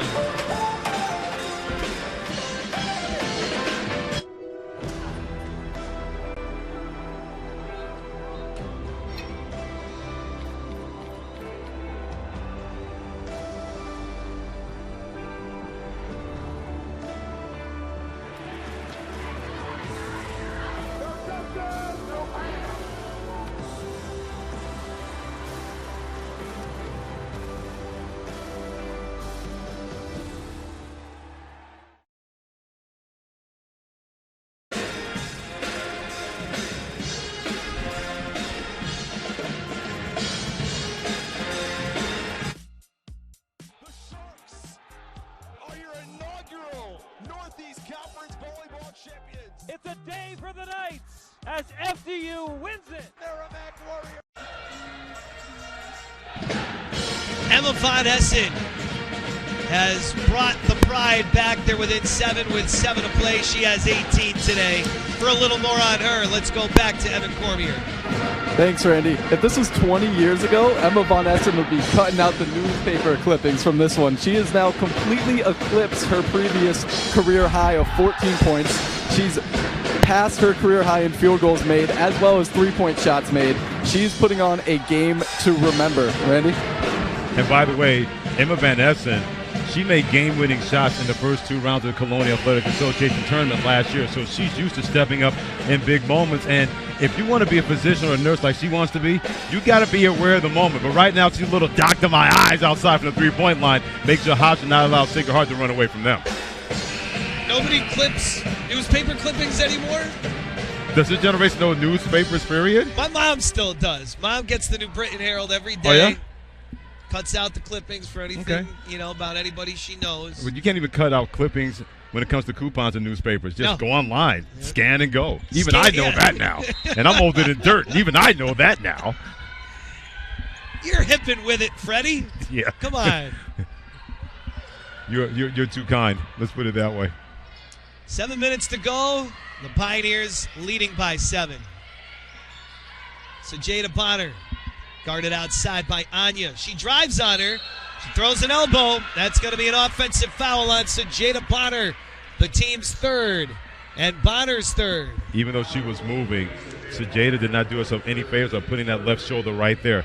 And the little discard, even though it wasn't a lot, but it's still enough where you're able to displace the defensive player. More often than not, that call's going to be in favor of the defense. The Pioneers with a press on D.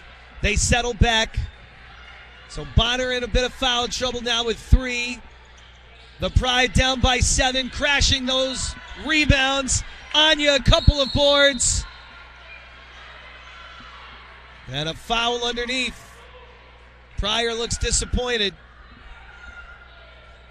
Well, the disappointment should start that when the shot goes up on the board, you got to be able to block out somebody. We mentioned that, and I know people don't want to hear the same song and dance, but that's been Hofstra's key to staying in this game because the activity on the offensive boards and the fact that Sacred Heart not putting a body on them, that's why the ball's staying down at this end in favor of Hofstra. That foul is on Amelia Wood, and that's her third personal. Now the team's fourth with 6.5 to go.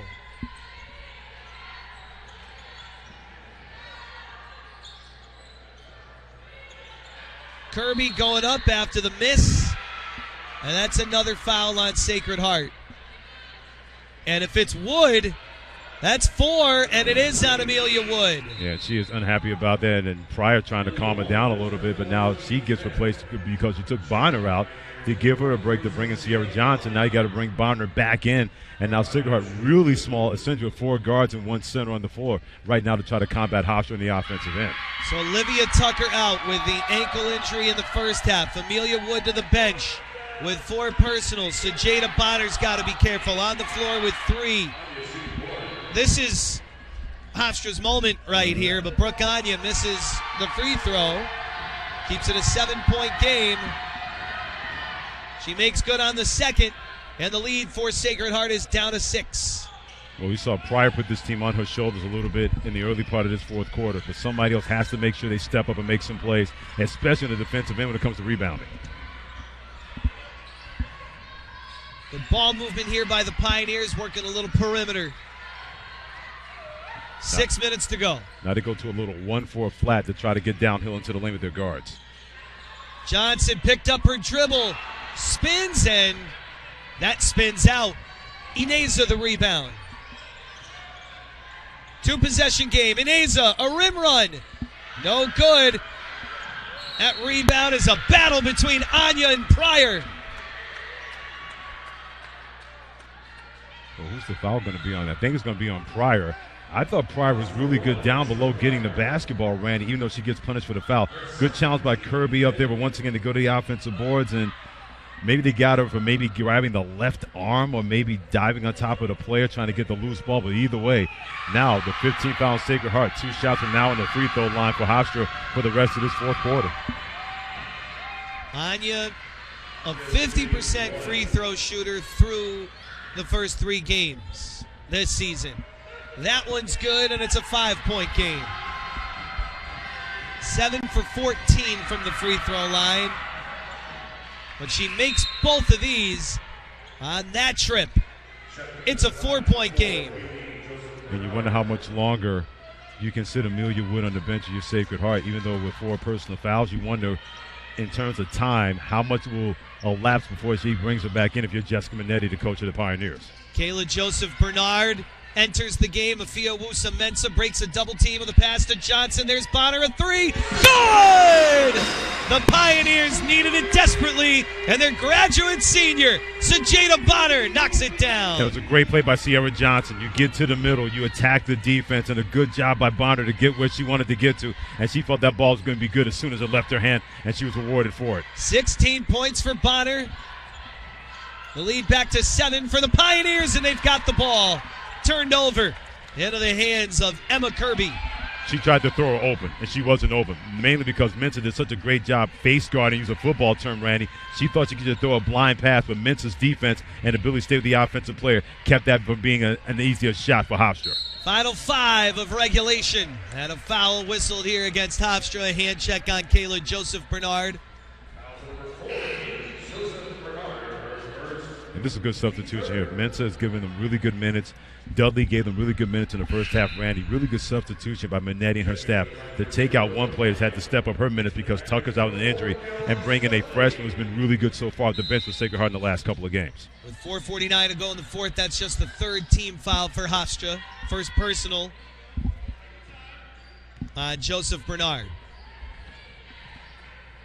Sacred Heart leading by 7. Bonner puts it up off the window. Banks open on Sunday afternoon. Sajada Bonner, tough move, getting into the lane with the right hand. You were able to beat them up the face the last on the three-point shot, and then you punish them with the rock by getting a deuce in deep.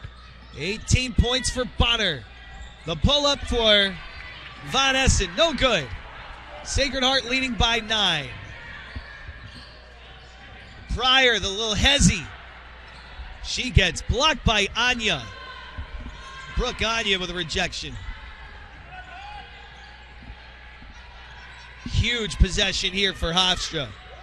Well, that was a double dribble. They missed that one. Ineza weaves through Bonner and Kirby and draws a foul on her way to the basket. Yeah, Jessica Minetti's looking at the officiating crew saying, how did you guys miss a double dribble about 20 feet away from the basket? But give Ineza a lot of credit. It's only a whistle if they blow it. And you said no one said anything. I'm going to get to my left hand, get into the lane, getting that paint touch, and now back to the line for 2. 13 points for Ineza, 2 for 4 from the line today.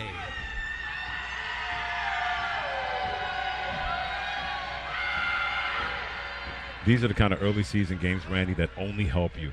If you're Hofstra, the CAA is always notorious being a really good league. If you're Sacred Heart, being the hunting instead of the hunter. Games like this early on the 4th game of the season, I think they only serve as a benefit, not a detriment, no matter who you're going to play, and whether it's in conference or outside of your conference. Because this one feels a bit like a conference game, doesn't it? Yeah, it does. It's because you're Hofstra, you saw a ring ceremony, you heard about it, and you want to ruin that ring ceremony. If you're Sacred Heart, you want to give people a reason, hey, keep coming back because we had a championship team last year. We believe we can do it again in the NEC this year. That's a good call. She hadn't established herself. Sierra Johnson had not established 2 feet going from the backcourt to the front court. That's a really good call because she had not established the chance to put her 2 feet on the ground before she got the basketball. So a backcourt violation called against Sacred Heart. Pryor and Johnson were kind of passing back and forth to beat the press. Yeah, I don't know why the crowd is hooting and hollering about she hadn't established 2 feet in the front court. That's the proper call and the right call. Hofstra down by 7. Huge possession again. Swint backing in against a double team. She puts it up. It's good. Swint makes it a 5-point game. And when you got a senior and a freshman, that's where the ball has to go. You got to play through her because Emma Kirby getting those kind of minutes off the bench with Sacred Heart, you got to be able to play through her. Zaimihima Swint up to 10 points. And we've got a foul on Hofstra. That pass looked like it was almost going out of bounds for Dudley. 4th team foul on the 3rd personal whistled against Allie Knights. And see the right substitution. Now you bring in Brandon. You got to bring it back into combat Swin inside because they had that mismatch, Randy, with Kirby on her, and she was wearing it out. Now you got to bring in a senior versus a senior, someone who knows how to defend the post and has the experience of doing that. That's a good substitution, bringing her back into this game. Amelia Wood also back in the game for the Pioneers with 4 personals. Sacred Heart by 5. Here in the final 3 minutes. Johnson finds Pryor. She looks left, goes right, cuts in, picks it up, and Jessica Minetti saw that they were out of sorts, so she uses a timeout here. Key possession. You don't want to give it up. Coach Minetti playing with the lead. Now down to 1 timeout. We always hear about how good are you with out-of-bounds situations during timeouts, and we're about to find out right now. 5 seconds on the shot clock, 2:57 in the game, because that was a really good play defensively by Hofstra to tie them up and staying attached to everybody else. So what kind of play design are you going to come up with 5 seconds, even though the ball's in your front court? You still have a little bit of time, but you don't want to have to feel you're in a rush, even though there's only 5 seconds left in the shot clock. It is curious. What do they have drawn up? What do you get on the whiteboard here with 5 seconds on the shot clock? Well, before, I'm sure they can't wait to draw up those plans to go to the San Juan shootout later on this week over Thanksgiving weekend. As they play University of Puerto Rico, Mayagüez, and then VCU and UCF. VCU and UCF, 2 power programs in the A-10, and UCF about in the Big 12. If I'm them, if you're going to throw the ball from underneath, you set a screen out high either for Pryor, a little maybe get the ball in bounds and give it right back to him and see what happens then. 3 on the shot clock. Bonner, it's coming your way, Freddie. Out of her hands and right to us. Not where, I mean, we'd love to help out any way we can, but we're not the intended recipients. Put it this way, if I jump on the court, then they throw me out the building like at the end of the night at the club, so we don't want that to happen as far as that goes. Are you speaking from experience?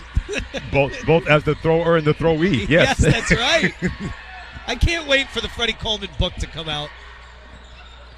There's a putback, no good by Swint, too strong. Pryor the rebound, 2.5 to go. Sacred Heart by 5. Pryor gets blocked. Swint with a rejection. And gave a little conversation after that, too. She's probably sick and tired of taking the ball away from her one, and with the steal, able to get back on defense with the rejection. Knights with a pride down by 5. Stolen by Wood, and a foul by Ineza.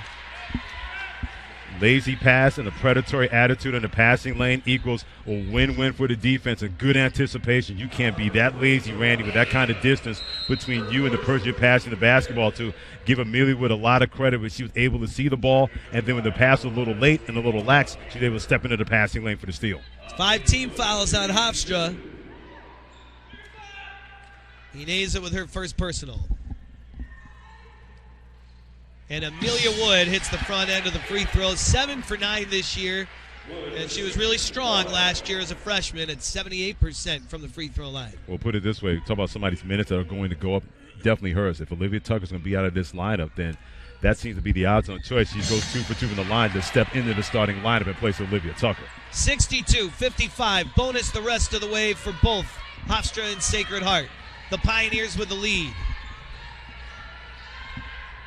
2 minutes to go. Ineza pulls up in the paint. No good. Offensive rebound again for Hofstra by Swint. She's in a double figures in rebounds. That was her 12th. She keeps the possession alive. A must-score possession here for Hofstra with 1:44 to go. Shot clock down to 5. Wood going for another steal. They hit the deck. It's put up. That would have counted. No good for Knights. Another offensive rebound and a kick to Ineza. She hits for 3, and Hofstra stays alive. Their ability not only to just get the rebounds, Randy, but also to know where the ball is going to go. Normally when you take a shot that deep from that angle off the backboard, but those long shots, we talk about long shots, even long rebounds, give Anya a lot of credit, Brooke Anya. She was in the right spot to get that ball, and then the quick pass, and Ineza did a great job knocking it down from 3. All of a sudden, a loose ball possession that looked like it was going in favor of Sacred Heart. Amelia Wood almost did a great job digging that ball out and getting the ball back, turned to a 3-point shot, and all of a sudden now, a 4-point game still in favor of the Pioneers with less than 90 seconds to play. Win or lose today, Hofstra is going to be really happy with their effort on the boards, dominating Sacred Heart on the glass, 43-31. A double-double for Swint, 10 points and 12 rebounds. Anya's got 9 rebounds. And as a team, it's led to 10 3-pointers for Hofstra. 4 from Von Essen, 4 from Ineza.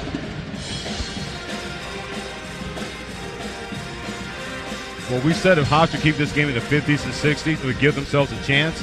Their offensive rebounding has been able to do that. They've been much better on defense, clogging the lanes a little bit. Even though Sacred Heart's been able to beat them with 3-pointers, including key ones by Wood in the third quarter, and then Sajada Bonner with 1 point here in the fourth quarter. But their defense and their ability to clog things up has really made a big difference when they were getting really getting put down early by Sacred Heart. 19 offensive rebounds also for Hofstra, leading to 13 second chance points. Sacred Heart by 4. Bonner come around the screen from Brandon. Wood wants it. Shot clock down to 5. She gets stripped of the ball in the final minute. Von Essen with a steal. Hofstra down by 4. She pulls up for 3. No good. Pryor the rebound. Hofstra wants a travel called on Pryor. And they got it. The minute that she hit the floor, and she thought she was fouled when she was able to get this rebound over taller people at the Van Essen misses the 3. The minute you land on the ground, yeah, that's going to be a traveling. There was no contact that caused her to go to the ground. That's a good call. 50 seconds left. Hofstra the inbound play to Swint. Driving on Brandon. She spins her. Up and under. Off the money. Offensive rebound. Anya. Kick out Von Essen. 40 seconds left. Iniza driving on Wood. Pulling up. Floater is good. And we've got a 2-point game with 36.8 seconds left. And 1 timeout on the clock for Sacred Heart. Nearly turned over. Yeah, Allie Knights was so good anticipating where Wood had to throw the basketball, trying to get the ball inside the Pryor. Nearly fumbled by Pryor. All right, you got 6 seconds between the game clock and shot clock. Sacred Heart looking to make it a 2-possession game as late as possible. Pryor looking at the clock. Shot clock down to 14. I wouldn't give her a screen, Randy. I would get anybody out of there, clear out, and see if she can take Knights off the dribble, get into the lane, and try to find a shot. Shot clock to 4. There's the screen. The scoop.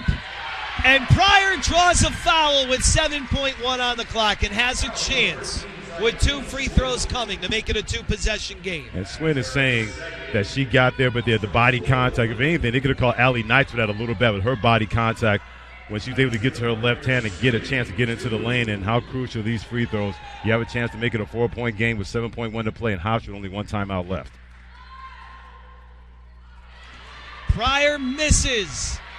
So now looking to make good on the back end to make it a 1-possession game and force Hofstra into a 3-point try on the final shot. First, you got to make this one, and she does. 63-60, Hofstra calls timeout. I'm a big believer when you have a 3-point lead, less than 8 seconds, I say come and get this hug. You are never going to take a 3-point shot to tie me. I don't care if I'm playing at home. I don't care if I'm playing on the road. The minute that they inbound the basketball, I'm not even letting any kind of play run. I'm not letting time tick off the clock. The minute inbound the basketball, Randy, I am tagging them immediately to make sure that they are not going to tie this game to 3-point shot. Now, if you're Sacred Heart, the problem with that is you've got murdered on the offensive boards by Hofstra. So it's kind of a 6 and 1/2 dozen the other. But I think you're Jessica Minetti. You trust your team to say, look, we're not going to let them tie this game and force an extra 5 minutes. The minute they get the ball in bounds, you tag them immediately and force them to try to get a chance at the line to try to beat us from there and not tie this game to 3-point line. For a team that unfurled their banners today from last year's championship run, these are the kinds of games and these are the kinds of moments where that experience should pay off, right? Like they've been in some gut check time moments on their way to the championship last year, and they're going to be involved in a lot of them come conference play in January as they try to repeat this year. Well, it's a great moment here for them to kind of use that experience and try to win a tight game. Right. Well, look, that's what Jessica Minetti said. The tough non-conference schedule because you're a battle-tested team, and you know you're going to get everybody's best game. Everybody knows you're the champions of the Northeast Conference from last year. Plenty of young ladies saw that run that they had to win the NEC championship, and also by winning a game at Stanford by beating Southern to win the first ever NCAA tournament victory. So, yeah, you got to expect these kind of games, whether it's a mid-major school or a major school. Right now, trying to finish off Hofstra. The Pride looking for a game-tying 3. Ineza sends it over. Knights never got it off. Pryor gets in her grill and keeps her from taking a potential shot. And Sacred Heart swarms Hofstra, defending their lead and ending the game. Final score, Sacred Heart 63, Hofstra 60. Post game is coming after a very entertaining win in the home opener for the Sacred Heart Pioneers. Next on NEC Front Row. Should have in the playoffs.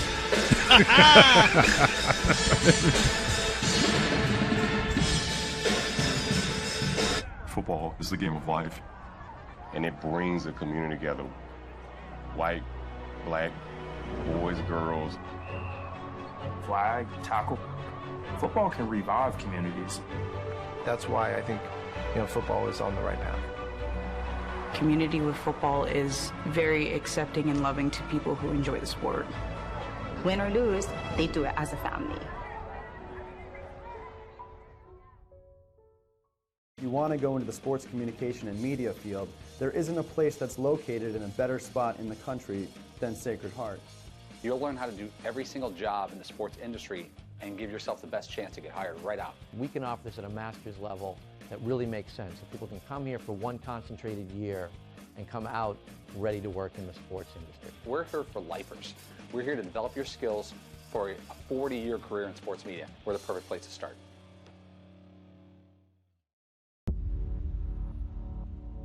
To them, the whole world looks like an opportunity, one to be seized, built upon, and made better for their sport and the people around it. To student athletes, every opportunity is a chance to change what could be and show the world what opportunity can do. After all your hard work, the studying, practices, and rehearsals, you deserve the best for what's next. The best in Connecticut higher education. Outstanding nursing and health professions programs, premier learning facilities and world-class tech labs, a nationally ranked business school, modern residential, social, and recreational facilities, championship D1 athletics, and pro-level performing arts. Make your next step the best step. Apply now to Sacred Heart University. What an exciting home opener for Jessica Minetti and the Sacred Heart Pioneers as we welcome you back to our post-game coverage on NEC Front Row. Sacred Heart improves to 3-1, hanging on for a 63-60 win over the Hofstra Pride. Randy Brochu and Freddie Coleman, that was so much fun. You know, everything from the banner unfurling and the celebration of last year, but more importantly, a win for Sacred Heart in their home opener in a real battle test kind of matchup with Hofstra. Evan Cormier is down on the sideline, and he is with the leading scorer for the Pioneers today, graduate senior Sajeda Bonner. Thanks, Randy. First of all, congratulations, Sajeda. It was raining threes today. How important is perimeter scoring to what you guys are trying to do on the court? We have some great shooters, so it's really important. Nye is an amazing penetrator, Sierra. So those kickouts, we got to hit it for them most nights. Gotcha. You're listed as a 6-foot guard. How big is your size advantage in what you do in the backcourt? To be so tall and be able to shoot the three, I think is important. Emilio is actually a little bit taller than me and can shoot it. But also, we play some big posts, so we actually have a disadvantage on defense, but we always fight. We're so, feisty, this team, so it works out both ways. Gotcha. Thank you so much, and congratulations. Thanks, Evan. Feisty. Yeah, that was a feisty win. They are feisty. That's a great way to put it. Well, you better be if you're going to play more than ever before when people are going to give you their best shot. But the one thing that has to be conveyed to everybody is that you're going to get Sacred Heart's best shot as well. And it could have been very easy early on when Hofstra, they were getting taken apart by Sacred Heart, inside and outside, but they fought their way back into it. But then I thought that Sacred Heart did a really fantastic job stifling that run, not allowing Hofstra to get that lead, and then overcoming the loss of Olivia Tuck, you see in the screen right now, on crutches. Even though she had not been scoring like we are used to seeing, she was doing all the little things, making great passes, making great moves in the interior, creating fouls against the opposing team when it comes to Hofstra. So their ability to overcome that and not allow Hofstra to take this kind of lead and turn that momentum back against them, that's what teams who have been in those situations, Randy, before and have succeeded and thrived in those situations, they're able to find a way to make sure this is going to win and not going to be a loss against Hofstra for Sacred Heart. Let's go back to Evan Cormier. He's with head coach Jessica Minetti. All right, Coach, first and foremost, congratulations. That was a dog fight throughout. What's the deciding factor in a game like that? It's funny. I was just thinking when I was standing on the sideline how it was such a gritty fight. This team fights hard. And I was looking at them at one point in the third quarter, yelling about something, about number 2 having a career high. Hofstra's tough. They played really well. And they just don't look fazed by it. They're like, yeah, coach, we got it. Like, we're good. So our team's very composed. They're a veteran. They took a tough loss of OT, and I think they kind of played for her to rally through. So I was really proud of our response to a lot of adversity here today. Yeah, building off that, of course, the last time we guys saw you on this court, you guys earned a trip to the NEC Championship. What's this team's identity going to be this season? You know, I think it's a long journey. I think they are very resilient. I think they have embraced being a little bit tougher because we know we're going to get everybody's best game. I think that they really enjoy the challenge of putting together 40 minutes and showing what they could do. So, you know, I think our identity is still to be determined, but I know we're gritty and we fight, and those are two really good qualities that I could take from the beginning. Gotcha. And just one more question. What's the next step going to be for this program? Obviously capturing that first title in 11 years. Where do we go from here? Yeah, well, obviously our long-term goal is always going to be to hang more banners. You know, we hung 3 today. We want to repeat that. But I think the best part of our journey is that we want to be the best team every day. So every time we have an opportunity to prove who we are and obviously defend our house with our great fans and our shoe community to rally behind us, like, we just want to keep making the university proud. And so I think that's where we find our motivation a lot in being able to get some nice wins because we know we have a whole crowd of people behind us at shoe, which has been great. Gotcha. Thank you so much, Coach, and congratulations. Thank you. Back to you guys. All right, thank you, Evan. And as always, thank you to Jessica Minetti for her time in the post-game. Freddie, she talked about wanting to be the best team every day, the best team on this day. They were by one possession, 63-60. And what I think should not be overshadowed. Right. How about the defense at the end? You know Hofstra's got to shoot a 3. They don't even let them get a look off from a couple of young ladies who were really shooting it well today. They were really connected, not just defensively in terms of staying together with that connectivity, but even communicating. They tried so many different ways to get screens. They were able to do a really great job of making sure that they didn't leave somebody alone by not communicating on defense. And how often have we heard about that communication be the key to anything, but sometimes a lack of communication can be the key. They didn't have that lack of communication, that final defensive possession. That was really terrific by them, making sure Hofstra could not even get a shot up there to try to tie this game. All right, they are on their way to Puerto Rico. Wepa with a 3-1 lead, or 3-1 record. The Sacred Heart Pioneers win today in their home opener against Hofstra, and we're next back after the business trip to Puerto Rico. Oh, can you call it that? A business trip to Puerto Rico? It is a business trip. They've got, of course, the University of Puerto Rico, VCU, and UCF over the Thanksgiving holiday 3 days in a row.